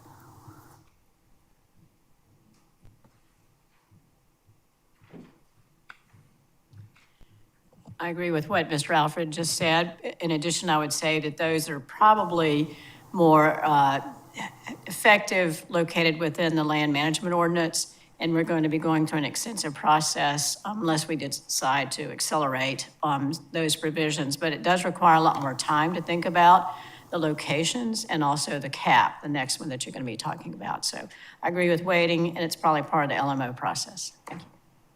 Melinda? You concur, okay. And before I chime in, Corey, right, correct? Yes, okay. Sure. Sorry, again, there's so much data out there, like you said, some true, some untrue. Multiple petitions going around, by the way, the opposite direction too, so be aware of that. But, so, the word moratorium, which we all discuss, good or bad, is the process here, it sounds like, and again, terrible stories on all ends, it sounds like you're affected personally from the comments and stories you said. I mean, just by where you live, right? Well, right. no, Or, I'm affected personally by the fact that I represent the Ward 4 specifically, but more generally, the entire island. And before, I was on council and I was elected and got seated in 2018. Right. I can give you a laundry list. If I use personal examples when I can, because I think it's meaningful, but I can give you a laundry list of places across this island with similar experiences. So it's not. sure, so then I would go back to just want to make that perfectly clear. Absolutely, I'm not calling you out, I'm just making a point that you obviously have Sure. a lot of information and people that have talked about it. But then I guess my point would be, so all these seem to be, and most of these stories are very similar stories. They're all identical. It's a residential neighborhood that probably we shouldn't have allowed a 10-bedroom home, and et cetera, and more of these things to compound. But are you looking at the resort district and saying, we're going to have a moratorium in the resort district? I mean, by definition, the council changed the LMO in 2014 so that there would be these located in the resort district. And it sounds like when you say island. Just because they made a mistake in 14 doesn't mean we shouldn't correct it.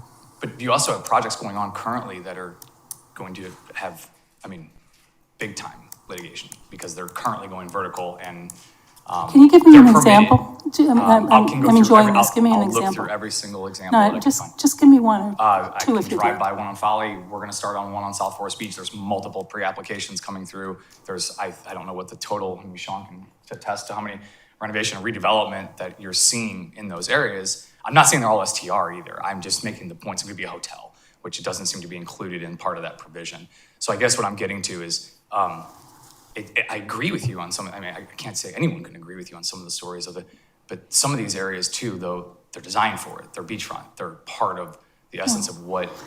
I'm not sure if I agree. You Just disagree with simply that? by being beachfront doesn't necessarily say they were designed They're for not this designed for idea. it. No one was designed for STRs. We're looking at assets that are specifically designed for an STR, like by design code. Everything you've asked for is already completed 100%. And so I guess what I'm getting to is, I agree, like a 50-year-old, it doesn't, the occupancies don't work, et cetera, but there are specific ones that are done in resort areas, such as certain areas of Sea Pines that make tons of sense that they're, you know, Were they designed as, so a resort development, correct me if I'm wrong, but resort development and designed and built specifically for, did they build under a residential building code or a commercial building they're code? all commercial building codes, man. Okay. When you build a multi-story building with a garage parking, that's fire chief can attest, so can our building code. Those are commercial buildings. They're Anything- commercially zoned with residential use. Does that make sense? So completely commercial, 100% commercial application, commercial fees are paid, commercial permits are paid, but residential use. So they are commercial, yes, 100%. Okay, not in all cases, and I think Patsy may have referenced before Sandcastle, which is resort development. Those homes were built to. That's completely different. Okay, than so what we're I'm talking referencing. about apples and You're talking about a oranges. situation of a residential lot. I'm talking about a commercially zoned parcel. Okay, we're talking about apples and oranges, and I don't Correct, think much yes. of what we're talking about necessarily applies to this situation. But what I would offer, and I'm very interested in continuing this conversation, is you know how to reach me. All my information is on the website. Please reach out. I want to sit down and chat. Okay? I want to hear more. Sure, thank you. Thank you. Okay. So I think it was did we get to both council members who are here? Melinda, you spoke. Patsy, you had an opinion. Okay, I think so, I recall. So it's my turn. So I agree that some of this could be considered under whatever the definition of and what falls under that with regard to a moratorium. However, I also want to bring up a conversation that's part of the big picture. We hear over and over and over again in many different ways that we are just a mess because we don't have enough workforce housing. And we hear that many of the current short-term rentals were converted during COVID in particular to become from long-term rentals that converted to short-term rentals. And therefore, therein lies one of our big problems with regard to being able to afford to live on the island.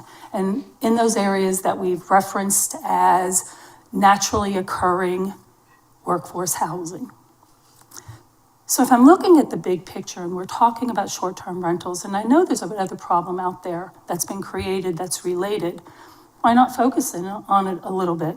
And why not talk about naturally occurring workforce housing and how we can help alleviate what has been presented to us in very dramatic form for years now, that's a problem. So when we start talking about location, I think we should be thinking about that. And I could be specific. I would be specific. I will be specific. I'll be bold and be specific. We hear, I don't know facts, but we hear that the Oaks is an example from that. Cordillo is the Hedges, Woodhaven. And in a different manner, I think we could have the argument or the discussion that any one of us here who works, our own home is a workforce housing house. And so to that point, Jonesville Road and that area, which has a whole lot of workforce housing in it, and how short-term rentals could possibly impact their community. So if I were looking at locations, I'm not saying I would necessarily raise my hand to each and every one of them, but I want to know more about that part of the conversation, because I think we've now put ourselves in a place where we have you can but kill two birds with one stone situation. So I want to bring that up because I think it should be part of the conversation. I mentioned time and restrictions. I've, as I said, researched. There are many communities that do rental time in different manners. Some say you can't rent your unit for more than 30 days out of the year. Pick a number, some they're varying. I picked 30 for this example. And then that's the upper limit. Once you reach that, you can't rent your place anymore. I've read and seen other locations where they say you have to have an owner-occupied residence. We have within the law, I believe, in Curtis or Chet, y'all may know, a provision where if you're a 4% homeowner, primary homeowner, you can rent your home up to, I think it's 72 days, without transitioning into a 6% property. And so if we're starting to think about all of these stories that we hear about, I bought my property, I want to rent it out because I want to retire there, I bought my property, it needs to pay for itself, I'm only there, excuse me, on the island X amount of days. Does that drive to what I think Patsy, or maybe it was Melinda's earlier point, I'll go back to my notes, I did write it down, of how you create a two-tier short-term rental environment? I don't know if I have an answer right now, but I think those are parts of the discussion that I want to continue to have. So there's that. I know this for a fact that I want to present here today.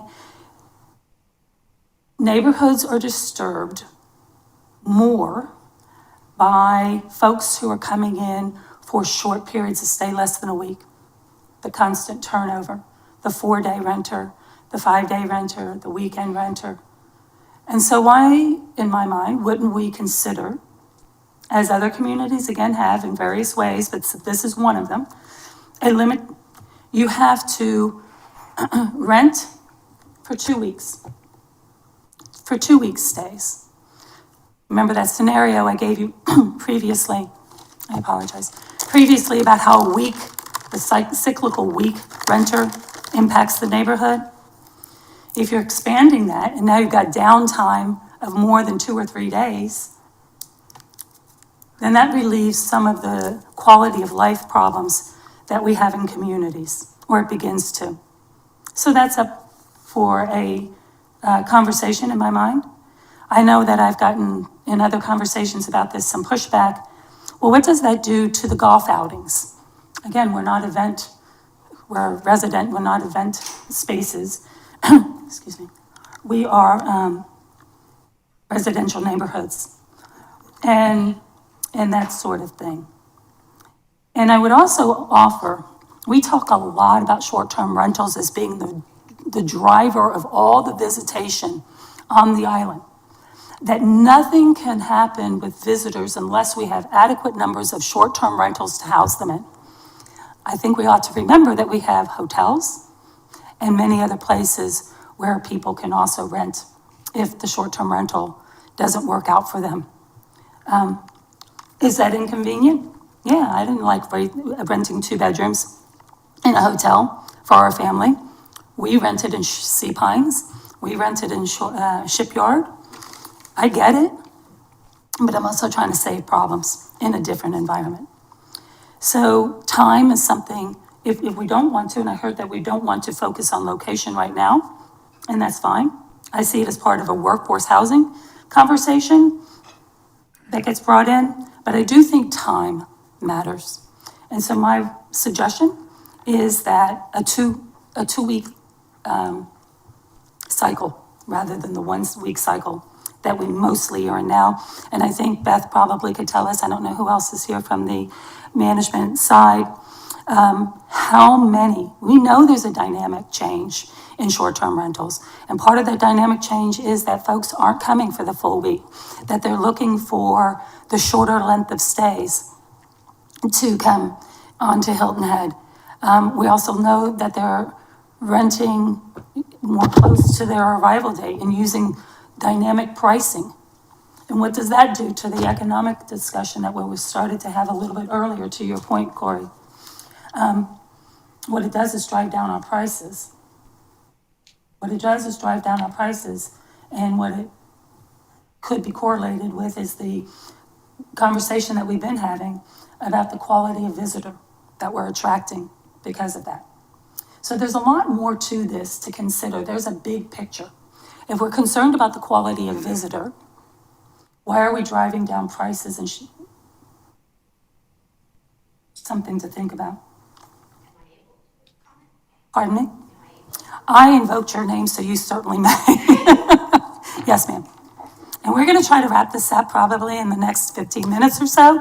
So, well, here's the problem, and I do appreciate it's been a long meeting, but staff needs to know our town manager and our staff needs to know what our thoughts are collectively so that we're not doing this again in October and November And we have to pay attention to the sentiment on the island, that we're kicking things down the road, and we're not solving problems. Excuse me, when we do get to that part, can we summarize that? Yes, ma'am. For the minutes? Thank you. Yes, ma'am. Well, thank you for bringing me into the conversation on the limit. It obviously, I am one of many property management people on this island, so I don't want to be viewed as the only voice on this. Unfortunately, I'm the only one in the room at this time. There is a deep dive into that discussion that would need to be made.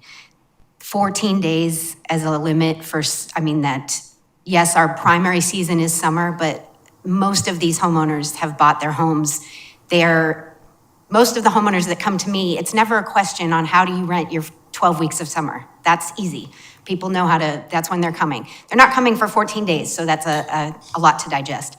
But it's these off-season rentals in the winter and the spring. One, homeowners are here. I spent all of Saturday preparing my homes for my homeowners to get back onto the island for the first time in that time period.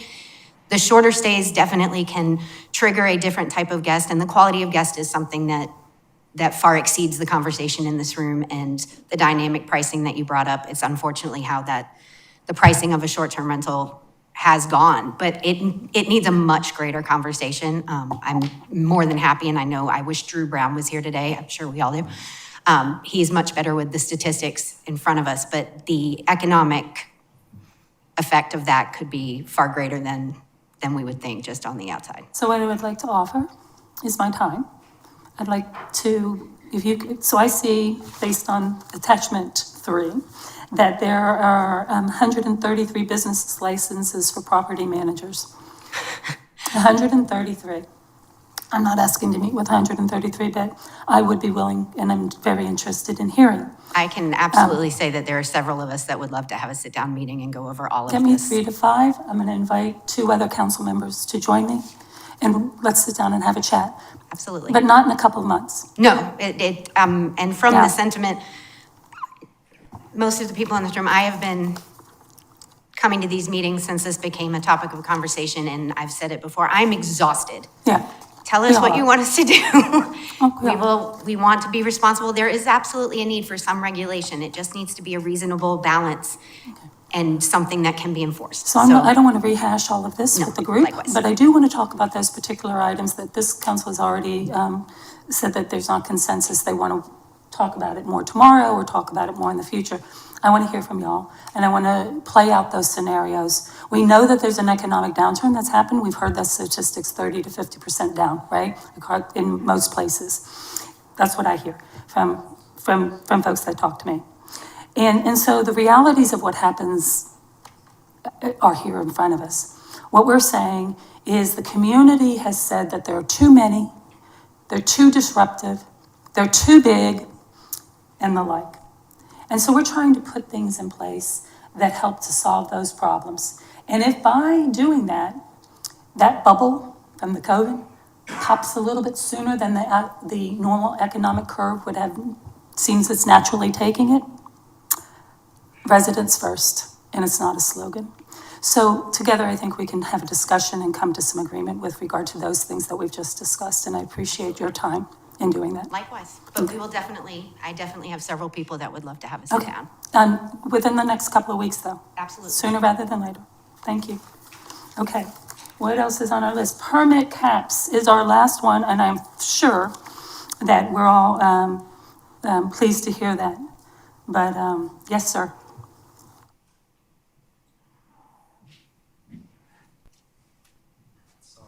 No, you sat there quietly. I was hoping you were going to have something. George Hartman, I'm the Director of Lodging Operations for the Sea Pines Resort. Just been taking it all in, and with that, I'm completely on her page, and I just want to make sure I'm part of that meeting if we do sit down with a couple council people. Sounds like we can stay away from a moratorium and come up with the solutions to these problems without a moratorium, which I'm really hoping we do. The moratorium is going to send the wrong message to a lot of people, including our visitors that provide a lot of economic growth to this community. So, thank you. Thank you. And please join us again tomorrow for that discussion on moratoriums. And part of the moratorium discussion is as we've talked through these items, which I know have been tedious, these are the things that we want to address. Can we do it without a moratorium? Can we get this work done quickly? I know I've offered to have as many special meetings as necessary to move things forward. I'm not standing in anyone's way. But time is important here. We've waited too long. Permit caps. Any discussion from this committee with regard to permit caps? Start it off. Start it off? Well, ladies, would y'all like to start it off? Melinda, do you have any thoughts on? Okay.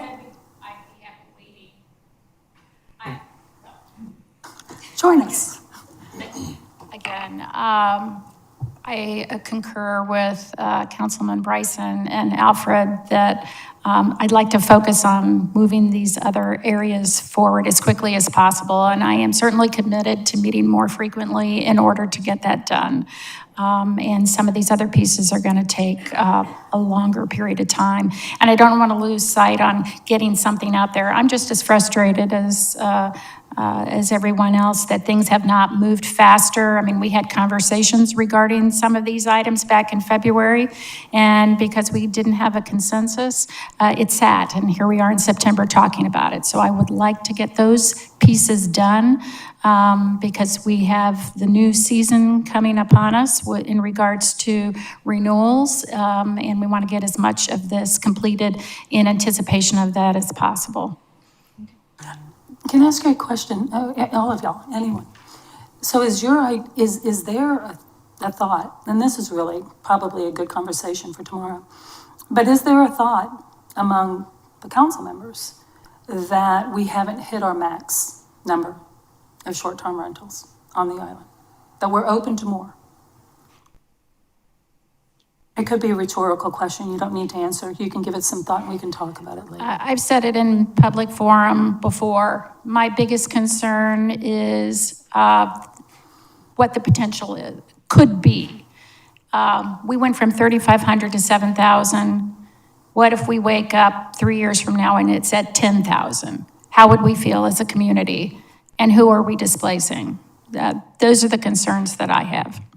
And with that, when you mention who are we displacing, we all are hearing, and it's out there on social media, folks are not happy coming to Hilton Head anymore. There's a lot of disgruntled visitors who say this is the last time I'm showing up here. And there are folks who are long-time residents and short-time residents, and quite honestly, I don't distinguish. Everyone who lives here, who are saying, you know what, I'm packing my bags, and I'm heading out because Hilton Head has changed, or Hilton Head isn't what I thought it was. And those are also serious concerns. And I hear the reverse about how you need to worry about these things, but it's happening. And it's not happening for reasons that don't stem from short-term rentals. So, any other input with regard to permit caps for the time being? Not today. Not today. Okay. Okay. You were excused, gentlemen, to leave, to go to. Fees. Yep, and the last item here is part of that permit caps and its fees. So, quick discussion on fees, and you're welcome to leave and join us in a minute. Not that you need my permission. I think they're I too am a low. teacher, but no. I think our permit fees are too low. I think they're not covering what we're about to put on the staff. I think, my request to get all these inspected is gonna take a lot of staff. Where does the staff come from? Does it come from the 24 on, 48 off fire department guys that wanna work on days that they're not working? Let them have a second job? I don't know. But it's for a 3-month period that a lot of this stuff has to be policed, but the initial part of getting the permit has to be inspected. Okay. Anyone else like to present To get that done, you're gonna have to position? raise the fees. Patsy?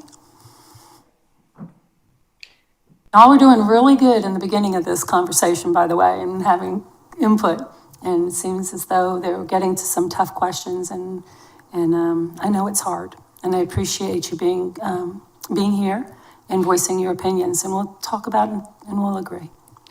I agree with the staff's recommendation, and my only caveat is that, let's see, $1,000 for 5 to 7 bedrooms, so that, yeah, there is a cutoff at above 4 bedrooms, increasing the fees.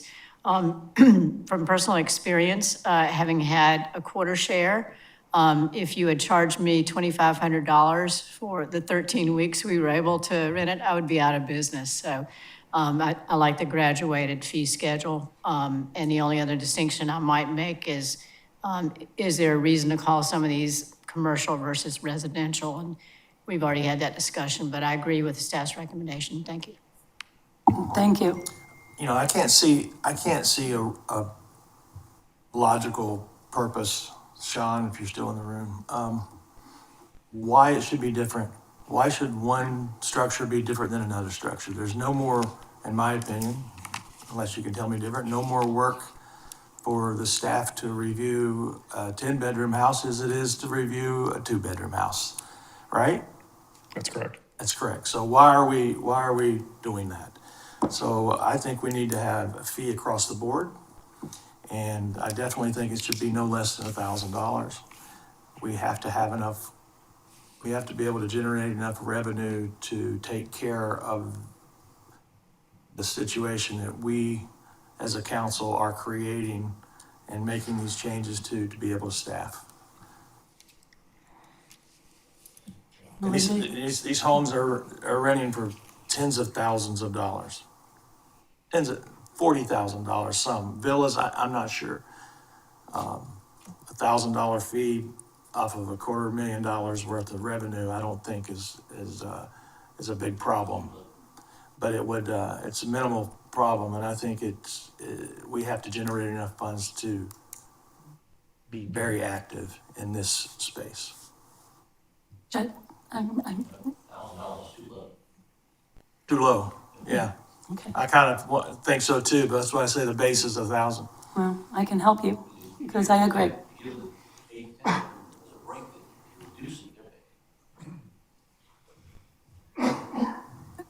Well, I'll help you with that. I tend to agree, and yes, one second. I tend to agree. It's a cost of doing business, and I get it. And if your return on investment doesn't work, then you're out of business. And so while you're being, at $1,000, being generous, you admit that you agree with Mr. Williams that this is too low. I'm starting at $2,500. I'm starting at $2,500 for a permit. This is the cost of doing business. This is a town that is trying to regulate for the residents and the visitor experience a higher quality.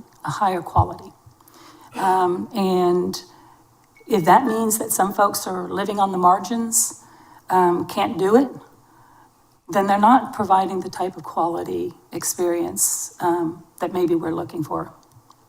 So I'm at $2,500, and I think the fees should be across the board like you do, Steve. There's definitely wherever it lands, there's no reason for there to be an escalating fee. There's no more work done that would justify it. It makes no difference. So. Well, one aspect that may is that there's more revenue for the larger situations, and that would justify a graduated fee. From my comments earlier, I'm not in favor of the high occupancy dwellings to begin with, when we're talking about 8 to 10 bedrooms. So if we don't prohibit them, I'd just as soon tax or license them out of business with a much higher fee. So that's part of the discussion that we could have had on number 8, location restrictions, prohibition on large homes for short-term rental experiences. And we need to have that conversation.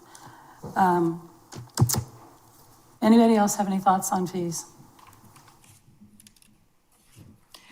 I align to the staff recommendation and to Councilman Alfred's point that it takes into account revenue.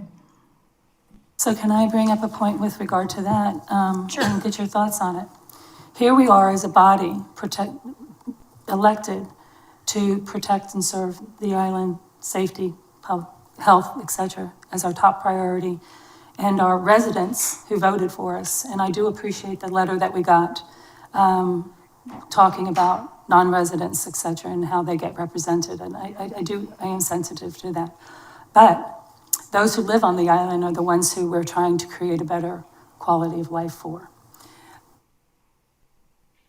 If we're worried about a business, any business on the island, as a matter of their economic stability and business plans, et cetera, that should be a part of the calculus, I guess. But I don't know if I don't draw a line here, because going back to one of my first comments, we need a commercial definition. We cannot continue to call all of these short-term rentals residential in nature. They clearly aren't. The literature out in the world clearly does not. And by us not acknowledging that and working to identify and distinguish and define those, we are doing all of us a disservice. And so here we are solving problems while we haven't addressed a really foundational, substantive part of that. So that's my opinion. Anyone have anything to say? Beth, welcome. A very easy way to get the 1, 2, and 3 bedroom properties out of short-term rentals and back into long-term rentals is to charge them a $2,500 permit fee. It's 3 in some of those cases. I'm not arguing for it or against it. I'm just stating that will flush a fair amount of that window out of the short-term rental market just by the permit price. And so we kill 2 birds with 1 stone, and we get our workforce housing back that everyone is up in arms about. It's my understanding, talking to a slew of realtors in the last 7 days, that a lot of these units are right on the fine line right now of netting out long-term rent versus short-term rent based on the number of weeks they're getting, based on paying their vacation rental business, based on the tax they have to pay, the permits they have to pay, the yada, yada, yada, the trash service, that it's pretty much net. And they're very close to that now. And if they start losing more weeks, they're gonna fall more strongly towards long-term rent. So I hear what you're saying, and think about that. If $2,500 versus $250, if $2,250 throws someone out of a short-term rental market, I mean, they're on that fine line as it is. Why, I'm speaking for them, but why would someone want to subject themselves to weekly turnovers and damage to their units when they can put a long-term renter in it and come out the same at the end? So that's a tough subject, but I think it's a reality. And thanks, I appreciate that comment, Beth. Are there any other comments or thoughts? Seeing none, Kim, you asked us for a summary. Are you referring to the entire conversation? No, ma'am. Okay. Just staff direction, please. Okay. All right, well, I'll let Sean step up, and why don't you read back to us what you have, and I will help too, and if I miss anything, please raise your hand, chime in. Let me get back to the slide we've been referencing. Okay. And perhaps what I'll do is I'll just try to work from left to right across these categories. Okay. And there are a lot of people in the room from staff taking notes. If I missed anything, please shout out loud. Make sure we've captured everything. As it relates to those first 2 items, permit caps and location restrictions, What I heard is this is something that perhaps as part of a later date, as part of an LMO rewrite, that's when we would talk about location restrictions and permit caps, including some of the definitional things that were mentioned as far as residential versus commercial. It seems like that would be the appropriate time for that to enter into the conversation. But I'm hearing that conversation is a later conversation. Can I just add to that, that I also believe that should be part of our conversation tomorrow during the moratorium? Sure. As it relates to parking requirements,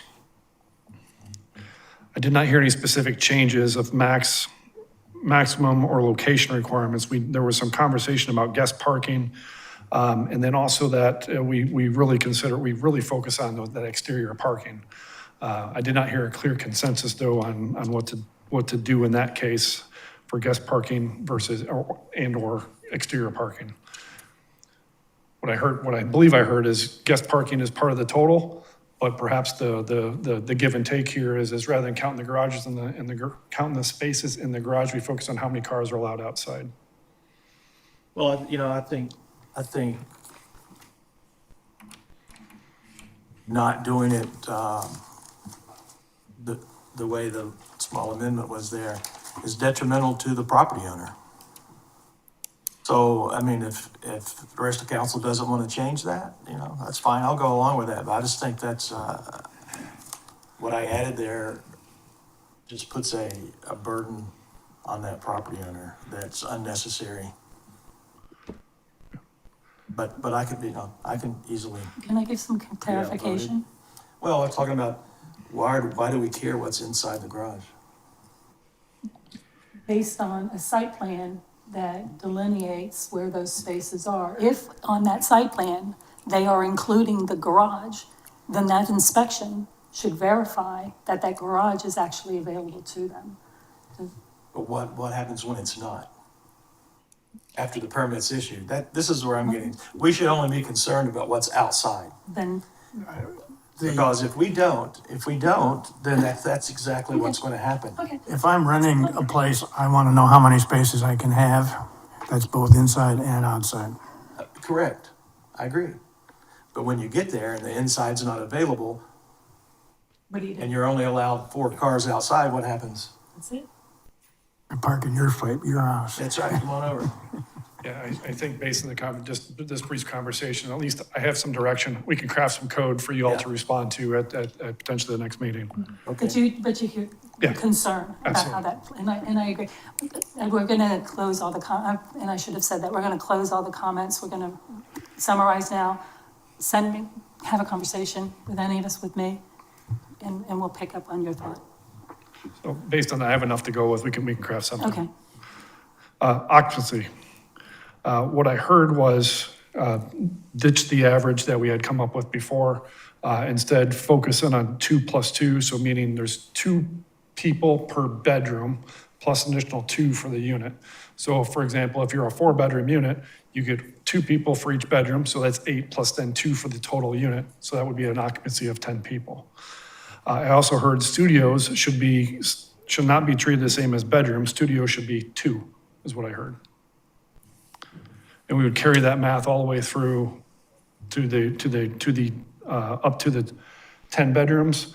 But there was a cap suggested at 18. So once you really got to that 8 bedrooms, 9 or more bedrooms would be automatically capped at 18. There wouldn't be anything more than that. For inspection requirements, this is probably another area where I need a little bit of clarification. What I heard was that any new or uninspected permit, so those existing permits that are already in, that haven't been inspected, they should be subject to an inspection. And then, on the renewal basis, there should be some regular interval where we check in. I didn't hear that it's in every year we're gonna go and walk through a unit, but at some regular interval, we should check in and make sure that those requirements are still in place. And can I suggest on that, a random sampling? So that I don't know how you determine it, maybe there are other ideas. I'll just throw that one out. I know exactly, so if, for example, we go through and do an inspection on everything and then put them on a rotation for every other year, every third year. There would be, and we could do that randomly, we could do that by location. There's a lot of ways we could come up with that. It's for further discussion. Yep, for further discussion. As part of that, we also talked about some additional items that should be submitted. For example, site plan, well, we're requiring a site plan now, but a floor plan showing a number of bedrooms, showing safety-related devices, showing fire escape routes, I think is the term that I can't read here in my notes. And then also the parking amount and location. So building a little bit more information into our submittal applications. As part of that, we would also receive an approval letter from a POA if a POA is applicable. And there's an open discussion item here about insurance requirements. And that's something we can go back to our finance department and have some additional conversation with them about insurance requirements, what they are today versus what they should And I be. think that relates to whether the definition, how we define short-term rentals, are they, as they should be in my mind, a commercial entity? And you finished with that one? Because there's one more, it's, I think so. They need to submit their advertisement with their Yes. permit application. Yeah, actually I had that later, so let me add up here. And I think somewhere in the literature that I read at 2 a.m. this morning, there was, in addition, in the changes that were previously presented, that the permit number had to be on all of the advertisement added as a. Yes. Just for clarification, things that are already in what we proposed in February, I'm just going to bring those forward unless I heard otherwise tonight. Unless or you today. heard otherwise, yes, sir. Okay. So that takes us to trash service requirements.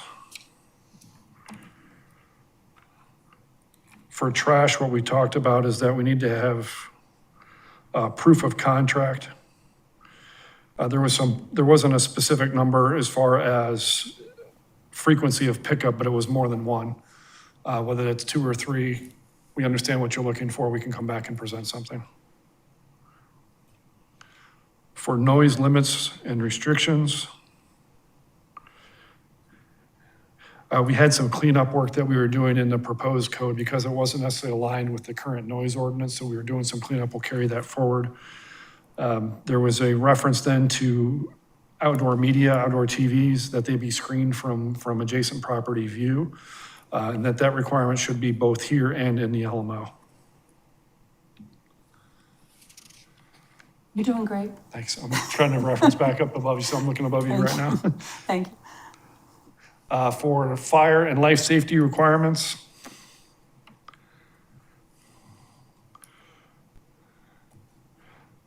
what we heard, there was a lot of discussion about different things, but I believe that where the consensus was aligned with the language that we had presented previously of the monitored smoke detection and manual fire alarm tied to that 3,600 square foot requirement. But then that there all should be, again, as part of that submittal, there's a fire exit plan that's submitted and also provided in the unit. There was a reference to providing fire escape ladders. And then propane detectors, which I'm assuming CO monitors don't detect propane, so propane detectors. We had a lot of conversation about sprinklers and whether or not that should change. But I didn't hear any specific consensus that we should actually change it. So essentially what we had in February was some of those additional items.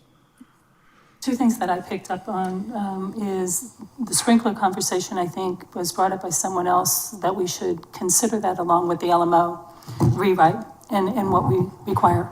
Unless we, and in my mind, unless we can distinguish when someone comes in and they apply for a residential permit, but they have no intention, it's a short-term rental business commercial operation, and therefore it's a different standard moving forward to provide safety.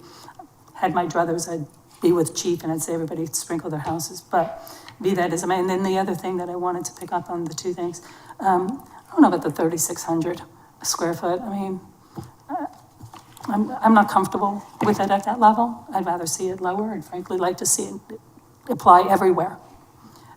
So that's my comment. Anyone else have anything to say about that? What you heard? Are you okay with 3,600? Well, back in February, Chief and I went back and forth on this, about why should homes that are, people that are renting a 2,400 would not have the same. And he clearly explained to me what the 3,600 was about. And, it's about, obviously for the public that doesn't know, it's about when the call goes out, how many pieces of equipment show up, how many, what they need at that structure because of the size of the structure.